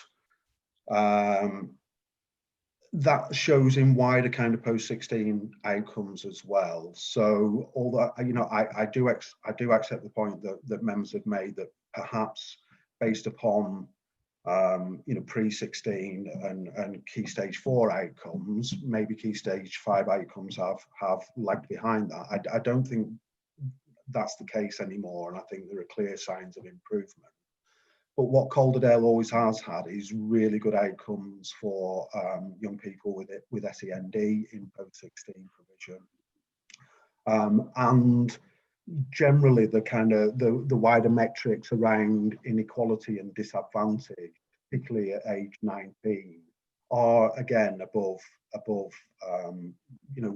tend to be above regional and national averages, and it's certainly in the top the top quintiles nationally. So again, performance is when you dig beneath some of the headline figures, is really strong and shows a system that functions well, and functions well particularly for young people who maybe don't start off best in life in terms of their educational journey, or for reasons of either health or family circumstances, aren't achieving well earlier on in school.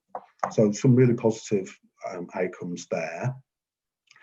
And I think because information, advice and guidance is so important to young people making the right choices and being on the right sort of provision, what you get is very little churn as well in the post-16 world, and there are very few young people who are neat, and there are very few, more importantly almost, there are very few young people who are not known, or their destination, their activity is known to the local authority, and we gather all that data on behalf of the local authority. So there are very few people who we are deeply concerned about. Yes, they might not necessarily be doing anything at the moment, and the numbers of those are low. However, we know where they are, we're in contact with them, we're working with them, we're supporting them to re-engage in some form of positive activity. COVID has had an impact, and particularly it will impact upon the 18 to 24-year-olds. The claimant count in West Yorkshire is the highest it has been since September, I think it is 1987. And I remember kind of 1987, they weren't great times if you were particularly looking for employment or were coming out of education at that point.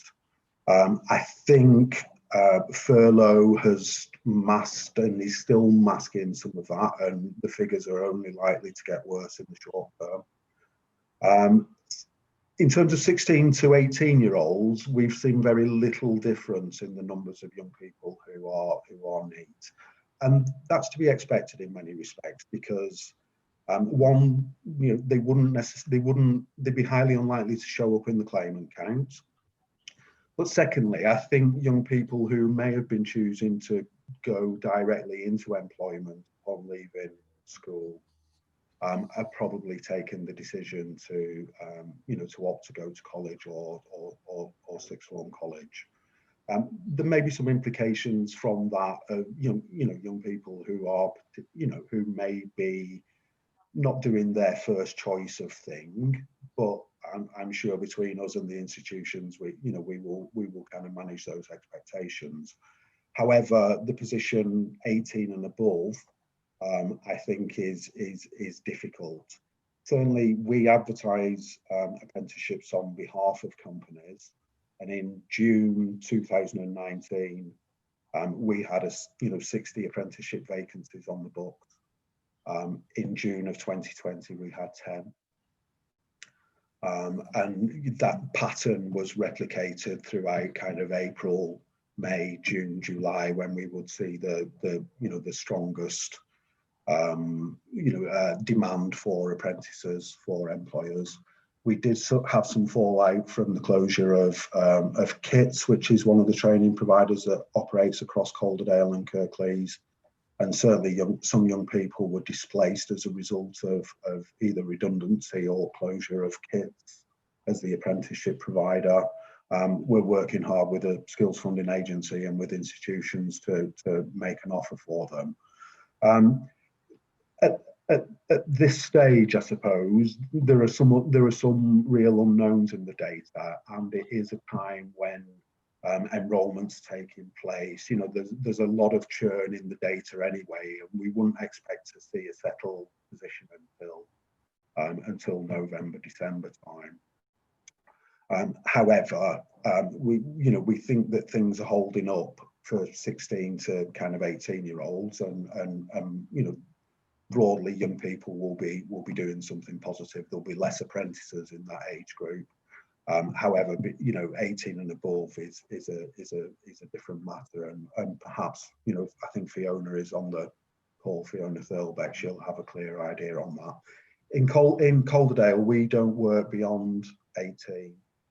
In Kirklees, we do have some provision for 18 to 25.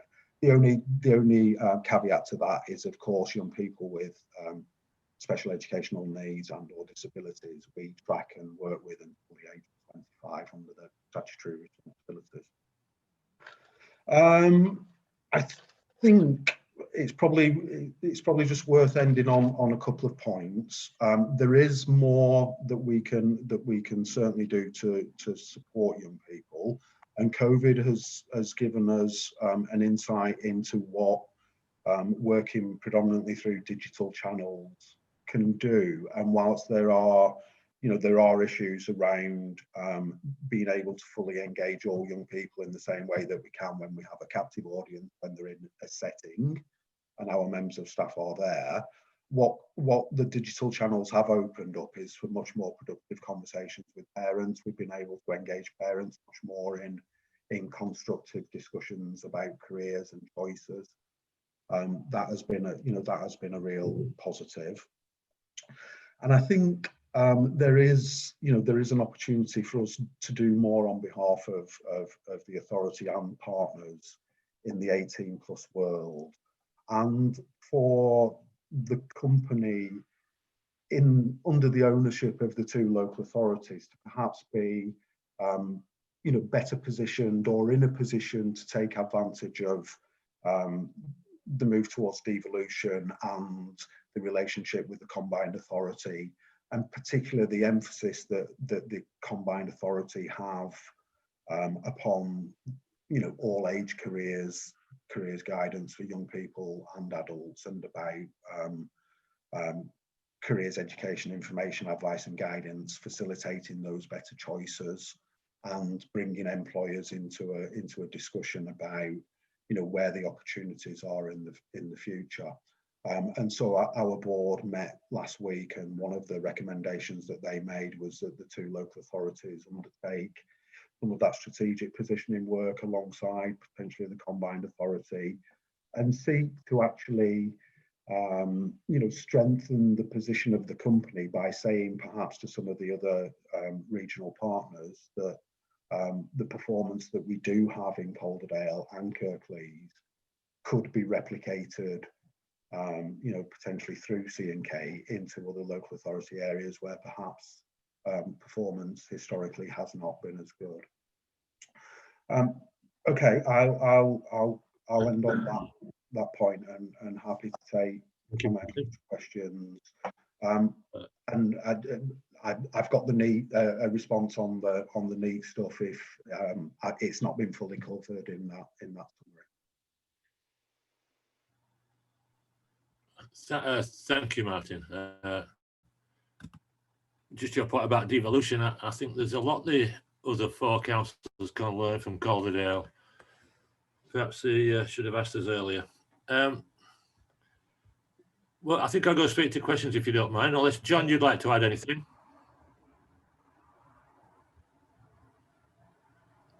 Yeah, I've just made a quick point in the chat. Apologies. Yeah, I've just made a very quick note in the chat just to reinforce Martin's point about the fact that the recruitment pattern this year for 16 to 18-year-olds in particular is taking quite a long time to settle down. And I think I agree with him that we won't get a sense of where everybody's likely to end up until certainly half term, and maybe a bit later in the year than that. And just to sort of illustrate the point, as of this week, Monday to Wednesday, we've enrolled an additional 45 new students who weren't part of the normal recruitment cycle, who've just kind of come to the college as a result of you know, changing their mind or kind of circumstances changing, or just not really sure about what their options were prior to that. And that is significantly higher than we would normally get in this sort of, if you like, third week of term or wherever we are. You know, it's so things are taking a little bit of time to settle down. And as a result, we and I'm sure other providers will need to be open for business and make sure that we've got an offer which can accommodate students sort of changing their mind or having just sort of circumstances changing for probably longer than we would normally have. We typically have a sort of a number of entry points throughout the year, and I think that's, you know, we're likely to need them this year. Thank you. Philip, before you make a comment, I was going to ask the question why you were using your own funding for Year 11 for transitioning to education. Can you hear me? Right, yeah, I can, yeah. So it's not our own funding, to be fair. The central government allocated specialist provisions like ours some extra funding, and we've used that to second a member of staff to spend the next term ensuring all our last year's Year 11s go into something meaningful. I think it's fair to say without the support of C&K Careers, that would be an incredibly difficult task. Our feedback as a school is that the service we get is outstanding, to be quite honest with you, from them. Whilst we appreciate the need to move towards a more digital, I suppose, set of support, we would be very mindful to make sure that that face-to-face time in schools and that contact from the staff carries on indefinitely for us, really. Our pupils being incredibly vulnerable and challenging at times, I think it's vital that the staff who come from C&K Careers, who are really skillful and knowledgeable, that's a real asset, I think, that must be continued, really. And we just want to share that, I think, and other school members of CASH would probably say the same. That's very encouraging. Howard. Thank you, Chair. First of all, thank you, Martin, for providing us a very comprehensive update, and equally for addressing the issues I'm concerned about in terms of needs. I think we need, as a scrutiny panel, we need to potentially come back to the needs numbers in potentially 6 months' time, 12 months' time. So something to potentially put on the agenda. The question you actually helped in terms of one of the questions, and it related to kids actually. It's a concern that actually I think they, it's probably a question between yourself, Martin, and John at the college, because actually I understand that kids offered a specific qualification that you may not be able to provide yourselves, but actually, and I'm sure you were in talks with some. I'm not quite sure where the position is in terms of kids, because it was certainly a necessary provider of training, of course, which is greatly missed within the Big House area. So really extremely keen to understand whereabouts you are and what progress and the timescales involved, so that actually we can capture and gain on board those young people once again. Thank you, and thank you, colleagues, for the really supportive comments. It means a lot. I think the kits example to me, and I'm sure John and others can say more about where we're at with the young people who were affected. But I think the kits example shows to me that it just demonstrates how difficult it is to be an independent training provider, I think, in the current market and under the funding arrangements that independent training providers have, and perhaps they're perhaps not a volume, a quantity of students that is economically viable any longer. I mean, my understanding was that kits voluntarily gave up their contracts. It wasn't a case that they went out of business. They just chose to get out of this market, which were an organisation that has been around probably longer than we have, is quite deeply worrying, I think, for a lot of other training providers as well, who are of a certain size, and without whom we don't have that variety of choice and pathway for young people. So can I just interrupt, Chair, just for a few moments, because I'm aware equally that there are legal issues around in the background happening. I think so. We've just got to be mindful of that as well. I'm sure you may be aware of that and talks. I just wanted to make members aware of that. Be careful, Martin. But that is only my understanding. That was the information we were provided with as somebody. We were named on the letter that the students got from KITS as the organisation for them to talk to about their future. So it's important that I kind of make that clear. We have been involved. Ultimately, the Skills Funding Agency have to pick up the responsibilities for the provision and the contracts. However, I do know that discussions have taken place, as well as with the individual students and their parents, with the employers and with other potential providers who could maybe pick up the responsibilities. Louise may know more detail, or equally John may have further information on that. Well, I mean, I suppose from our point of view, as soon as we heard about what was happening with KITS, we obviously had a lot of parents, families and young people contacting us, quite worried and concerned. So, straight away, because we have a handle on where people will have applied to, the Year 11 leavers particularly, we were able to contact those Year 11 leavers who hadn't contacted us, so target them and look at other options with them, explain it and go through it with them. And then the next stage was really to kind of be looking at our Calderdale and also our Kirklees residents who might be on any of these study programs or apprenticeships that might have been affected, and to target them as well. So that's, we galvanised and worked on that. And it's still kind of bits and pieces are still occurring and happening at the moment, but I think by and large the ESFA and WILP, which is the West Yorkshire Learning Provider Network, have supported and worked together to try and sort of minimise the fallout from this. Good. Okay. Yeah, I mean, I won't add too much more beyond what colleagues have said.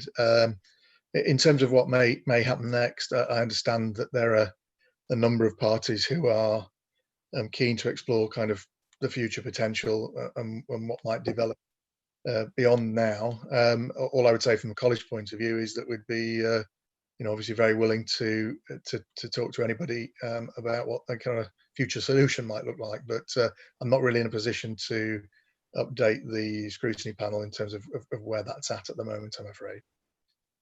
Nor would we expect you to. Thank you, Howard. Colin. Thank you, Chair.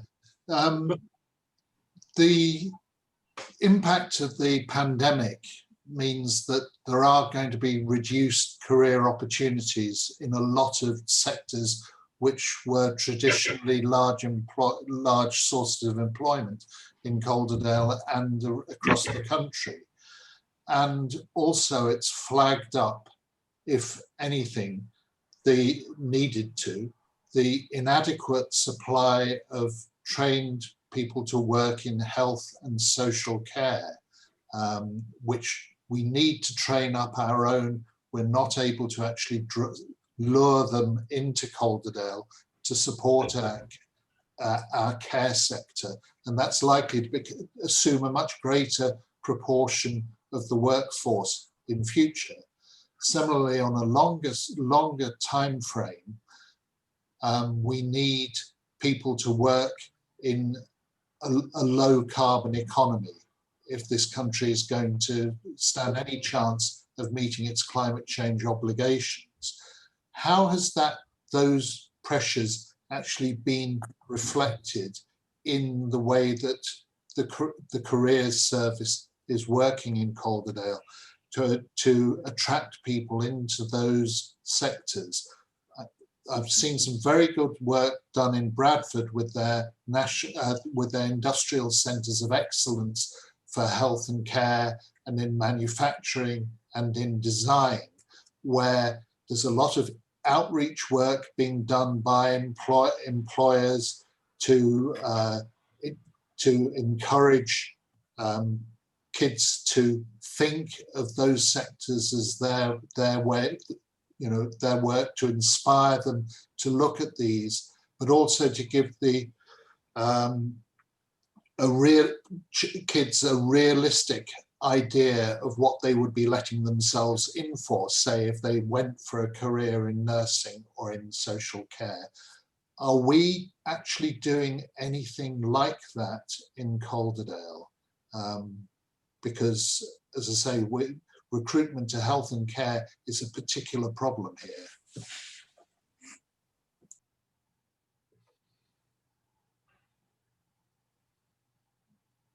Sorry, I started by saying, yes, absolutely, we are. And so on your behalf, we've been working with Health Education England and a couple of other partners and employers across both Calderdale and Kirklees to bring forward exactly that, such a piece of work. So I've personally banged on about this for years and years and years, and in a previous role within the Combined Authority, the health and social care economy and the workforce is perhaps one of, alongside the engineering sector, and I think construction, is one of the biggest challenges that we kind of face in attracting young people into occupations, and not all of it, but certainly parts of it, and particularly acutely within social care, but also across a lot of occupations within the more acute kind of health provision. So one of the things that we want, the Health Education England funding will allow us to do, and we've just found out this week we've got some support, is to bring employers into the world of schools and colleges, and to be able to kind of demonstrate and inspire and enthuse and hopefully inform young people about just the vast range of opportunities that do exist. So for instance, in any one hospital, there are up to 400 different occupations with different routes into those occupations. And you know, even probably the best informed of us could probably only name about 50 of them. You know, how do we expect young people to have a thorough understanding of what those are? And some of those occupations are suffering from, and will, you know, as the years progress, suffer from acute shortages and volume issues. So that's a piece of work we're doing. We want to replicate that within construction, working with construction employers, and we have discussions with both LAs potentially about a means to do that. As always, the challenge in this is who has responsibility for that. So in the health world, there is no one organisation who looks after the workforce of the healthcare economy. You can't go and talk to one organisation, and this is a national issue. So our approach has been to get some willing employers alongside Health Education England, who will contribute a small amount of money to allow us to do that, and to start a piece of work that hopefully we could take regionally, we could take nationally, but let's do something locally and prove that the concept works, I guess. Yeah, you know, we would want to be able to approach sectorally with young people, you know, the challenges and opportunities that they have and the choices that they can make. You know, sometimes we need, you know, additional funding to enable us to do that. Yeah, thank you. Reassuring sorry, Chair, it's just reassuring to hear that something is going on. But yes. Is there any way you could point us to where that's actually described? I can send something for members to look at that, absolutely. Thank you. Happy, Colin? Good, good, good. Helen? Thank you, Chair.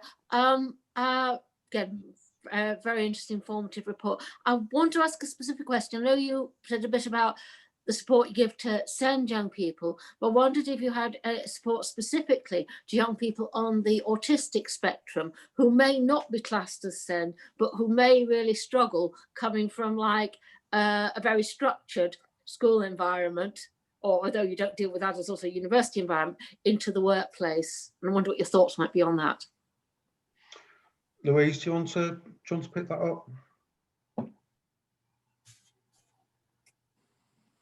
Yeah, I mean, we're very fortunate as a career service to have a small but specialist SEND team, which is quite rare nationally now for career services. And so they operate across Calderdale in the various in both mainstream settings with all manner of SEND young people with and without EHCPs, and also post-16 as well, and they work very closely with the SEND teams in the LAs as well. So, and because they're specialists, what happens is they're a very small sort of discrete team, but they then ensure that we're continuously training all our advisors who are in all the mainstream settings, both pre and post-16, and supporting them with more challenging cases, for example, or approaches. So in answer to that, yeah, I think it's one of our strengths actually, is our SEND support, I would say. We're very fortunate that the two LAs support that.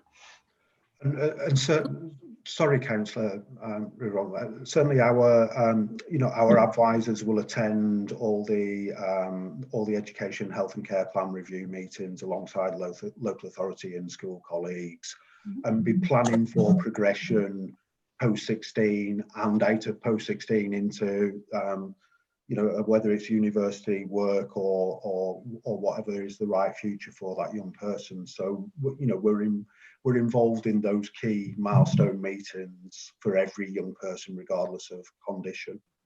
If I could just sort of quickly follow that up, I was sort of thinking who might sort of possibly slip through the net, and those on the autistic spectrum is something I've particularly got some knowledge of, who might not have needed to support school, but might really struggle with being prepared for the labour market. So they might not have been sort of classed as SEND, but might really struggle. I think you partly answered it in terms of support that your SEND team gives to your mainstream advisors. But that was a particular group of people, I think, that can slip through the net. Yeah, and so our advisors will also work very closely with colleagues who run Project Search, which is a specific supported employment program for young people, very well suited to young people who might with on the autistic spectrum, who may well struggle with that transition into employment.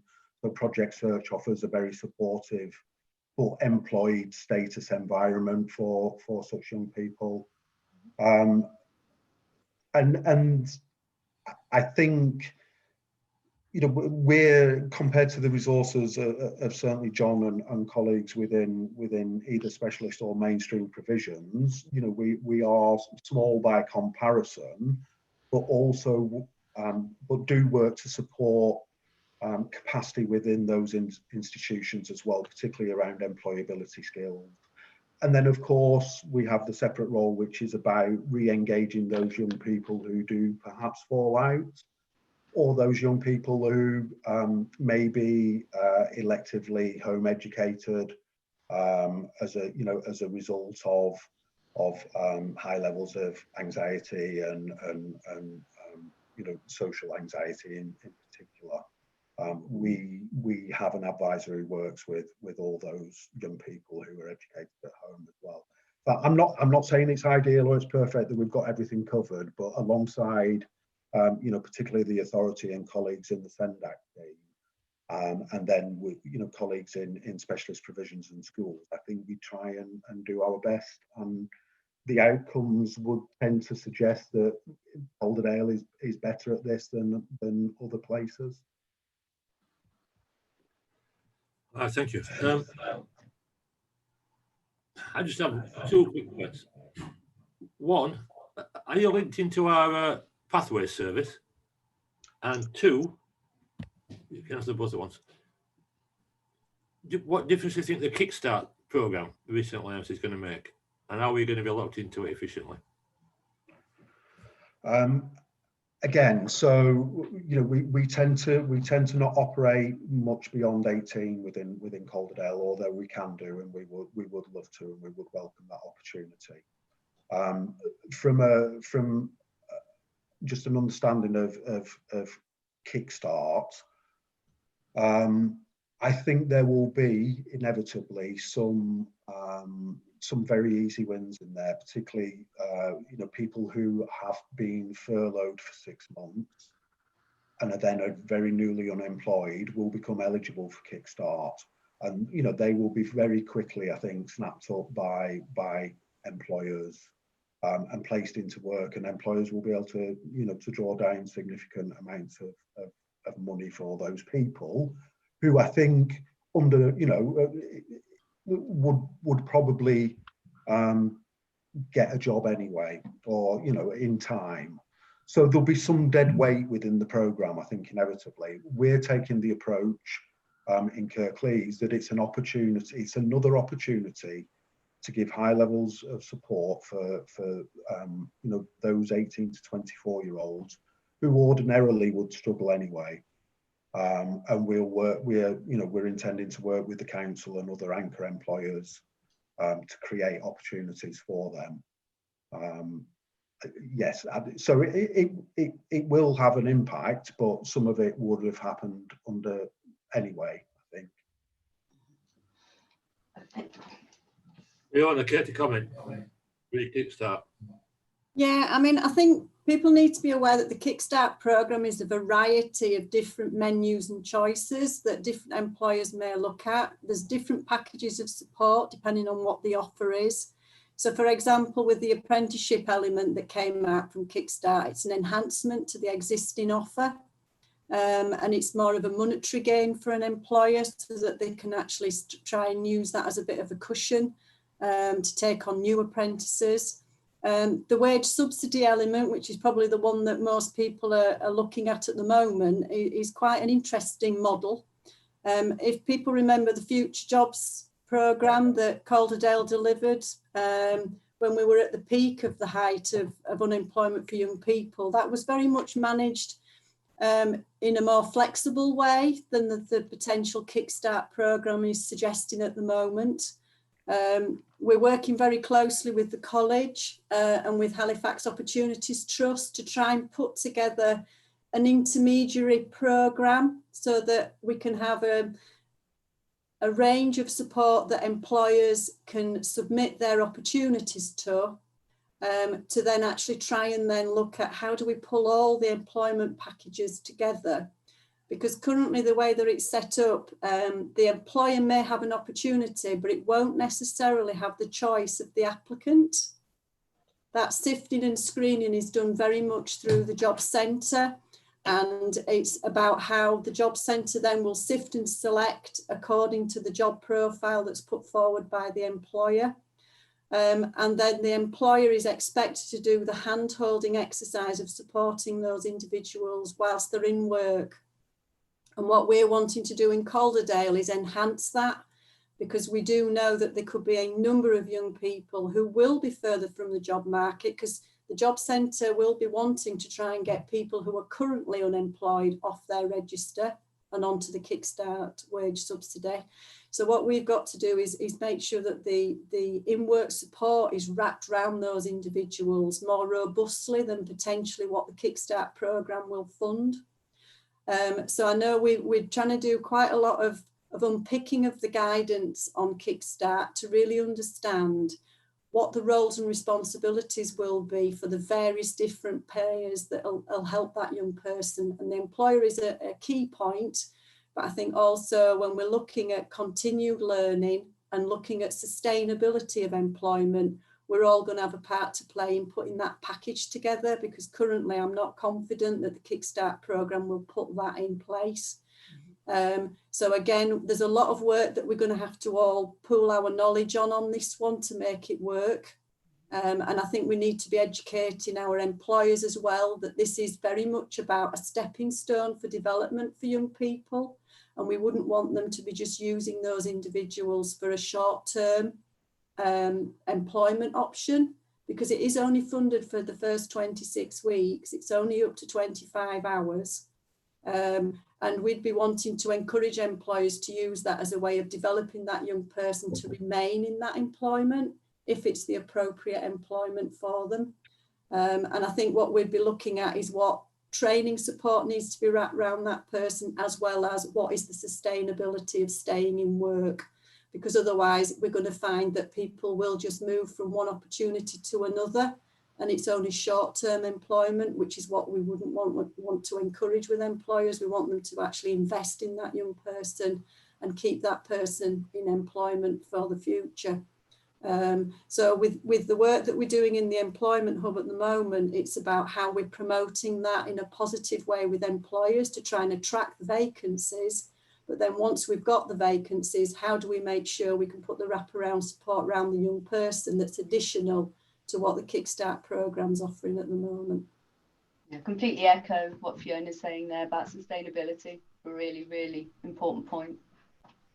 No, I agree entirely. Fiona, nails it absolutely spot on. I think, what the role that we want to play is to ensure that, whoever takes part in the Kickstart programme, whether it's an employer or a kind of young person, fully understands what that is, and then the young person emerges from that programme either in a job with that employer ideally, or in a much better position to to sustain employment in the longer term. And we can and certainly will be providing some of that kind of wraparound support and longer term kind of career planning and progression for those people who take part in it. Thank you, Sarah. Thank you very much. Thank you, Martin and Louise and Fiona.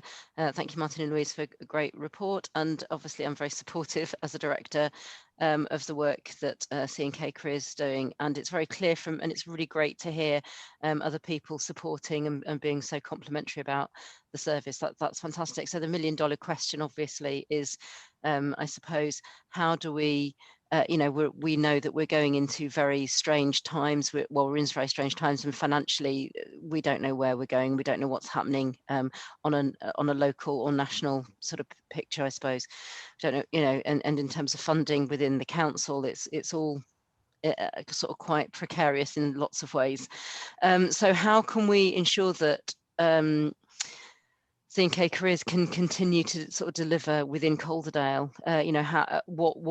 Is there anything that we can do to help safeguard that? I don't know, Julie, if that's sort of like one for you really, but I know that there's work going on, and I know that there's looking for funding elsewhere and everything, but it's it's how can we sort of protect the great work that's being done? I think as much as we can do with any service that we've got, that's delivering the great outcomes, that are here. But as you know, Councillor Courtney and other members, the kind of hole that COVID has left, not just for our council, but for every other council, means that everybody's going to have to tighten their belt and look for further efficiencies, from every part of the service, if we can, unless the comprehensive spending review does bring some fabulous outcome for the local for local government, as it has for the NHS. So yes, of course, we want to protect services that are delivering fabulous outcomes for our young people, and we have a very good track record, and you do as members of supporting that over the years. But we've also got to be realistic of the financial position we're in as a country and as a local authority as well. If I could just comment, I mean, we're immensely kind of grateful and kind of humbled that both local authorities, through probably the most challenging time in local government, have continued to support this service, because it is fairly unique across the country, and it's not many local authorities who invest to the level that both Calderdale and Kirklees have, and we're working with both our colleagues in learning settings and in Julie's team to ensure that there is a sustainable organisation that continues, because we have had 25 years of investment from those authorities. The organisation sits on a strong financial kind of foundation. That doesn't mean there aren't kind of budget challenges that we face. However, I think that what I alluded to in the kind of presentation, and the opportunities potentially to work with the combined authority to ensure that they don't displace activity that is taking place locally by doing things at a regional level that are actually best done at a local level, and that local authorities value, and in the case of Calderdale and Kirklees, have invested in against the grain. I think that's where the opportunity for for growth and further sustainability lies, as well as being entrepreneurial and commercial and bidding well and looking for work. And the work with Health Education England is an example of where we've looked outside of our typical funding routes for somebody who might have an interest in what we do, and that's proved to be really successful. So yeah, that's the kind of strategy going forward, really. Interesting comment, Martin, about things that are better done locally. I would think local government would be better done locally. I'm not a big fan of devolution. Andrew, a final word on this. Yeah, thank you very much. I just want to say, I mean, like any group of professionals, head teachers, when they get together, rarely really agree on anything very much. But I think I can speak for Cash on this one, that I think all head teachers, all principals across Calderdale really appreciate the work of C&K Careers, and want to do everything we possibly can to ensure that things can continue, and we and our students more particularly get the great service that is provided for them. My massive worry at the moment is that, I mean, it's a point that Michael raised in the chat earlier, but it hasn't really sort of been brought up. A lot of schools' budgets have been really impacted upon by COVID. We've spent, thousands, if not tens of thousands of pounds in kind of, making our school as safe as we possibly can, etc. There was already debate going on in cash even before COVID hit about can we afford you know, C&K going forward, how are we going to find the funding for it, given that the you know, the way it's been funded by dedelegating from DSG, etc., and the extra money that's been provided by government on the historical basis for the last few years. When that disappears and suddenly the schools' budgets have got to sort of pay for this, there's a lot of willingness, I know, amongst my colleagues, but there's also a heck of a lot of concern about what's going to have to go in order to sort of find the money to pay for C&K, you know, and I just think that that's worth everybody understanding that that's the case at the moment. There's a real issue. Budgets, everybody's budgets are stretched. I understand. I really know that local authority has taken a horrible hit over the last few years from austerity. Schools budgets, I mean, we're always being told that more money than ever, but actually there's more students in the system than ever, and there's you know, more required of us than ever, and so on and so forth.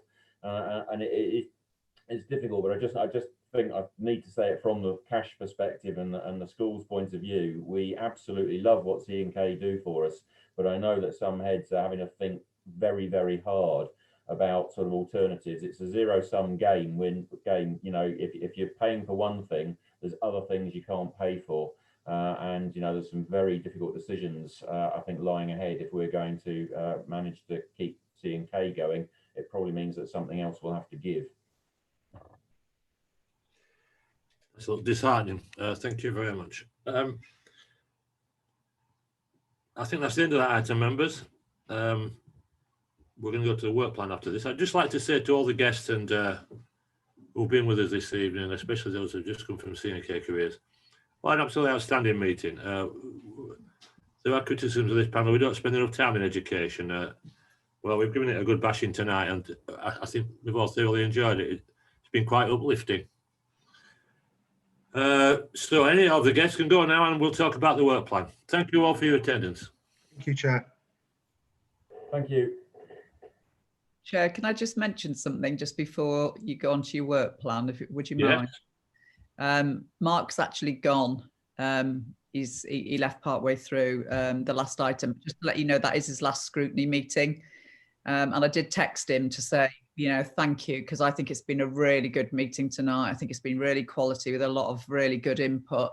And the relationship, I think, between the council and the MATs and the maintained schools and the college is probably stronger than it's ever been. It's just really good to see that partnership working, and with C&K Careers. So I just wanted to let you know that is his last meeting. It's a great meeting for him to finish on. I know you and I are meeting tomorrow, Councillor Raystrick. So, you know, it'd be good if, you know, I'll have a little chat with you about maybe just dropping Mark an email or whatever and thanking him. Although he's been with us a shortish period of time, he's made a really big impact. So I just wanted to let you know that was his last meeting tonight. All right, Julie, we'll talk about it when I phone you in the morning. Okay, thank you, members. Good night. Oh, Julie, before you go, has she gone? Yeah. No, I'm here. Who is taking over? Councillor Blackburn asked, who is taking over? Oh, apologies. I should have let you know. I will send an email out to all members actually and let you know. Leslie Bowyer, who is the school effectiveness lead, has been interviewed for the post. We put it out for an expression of interest in reports. She's been appointed as an interim. She will do until Easter if we need it. It'll give us 2 bites of the cherry to go external. It's going external in the Times Educational Supplement. I think it's this week. And we're going to do a full external recruitment as we would do normally. So fingers crossed, you know, it may be during the current times, some heads or some people within school leadership will just think, I actually just fancy that as, you know, another opportunity and a different challenge for me. So yeah, it is going out, but I will do a note out to all members actually and let them know. Leslie, it doesn't happen till the end of October, but yeah, Leslie's taking over for now and covering for us. All right, brilliant. Thank you, members. Night. Work programme. Any suggestions? Otherwise, just leave it to me and Lauren and Mike. There were none. Go for it. I'm happy with that, Chair. I'm sorry it's been such a long one tonight, members, but I don't think the time actually dragged very much. So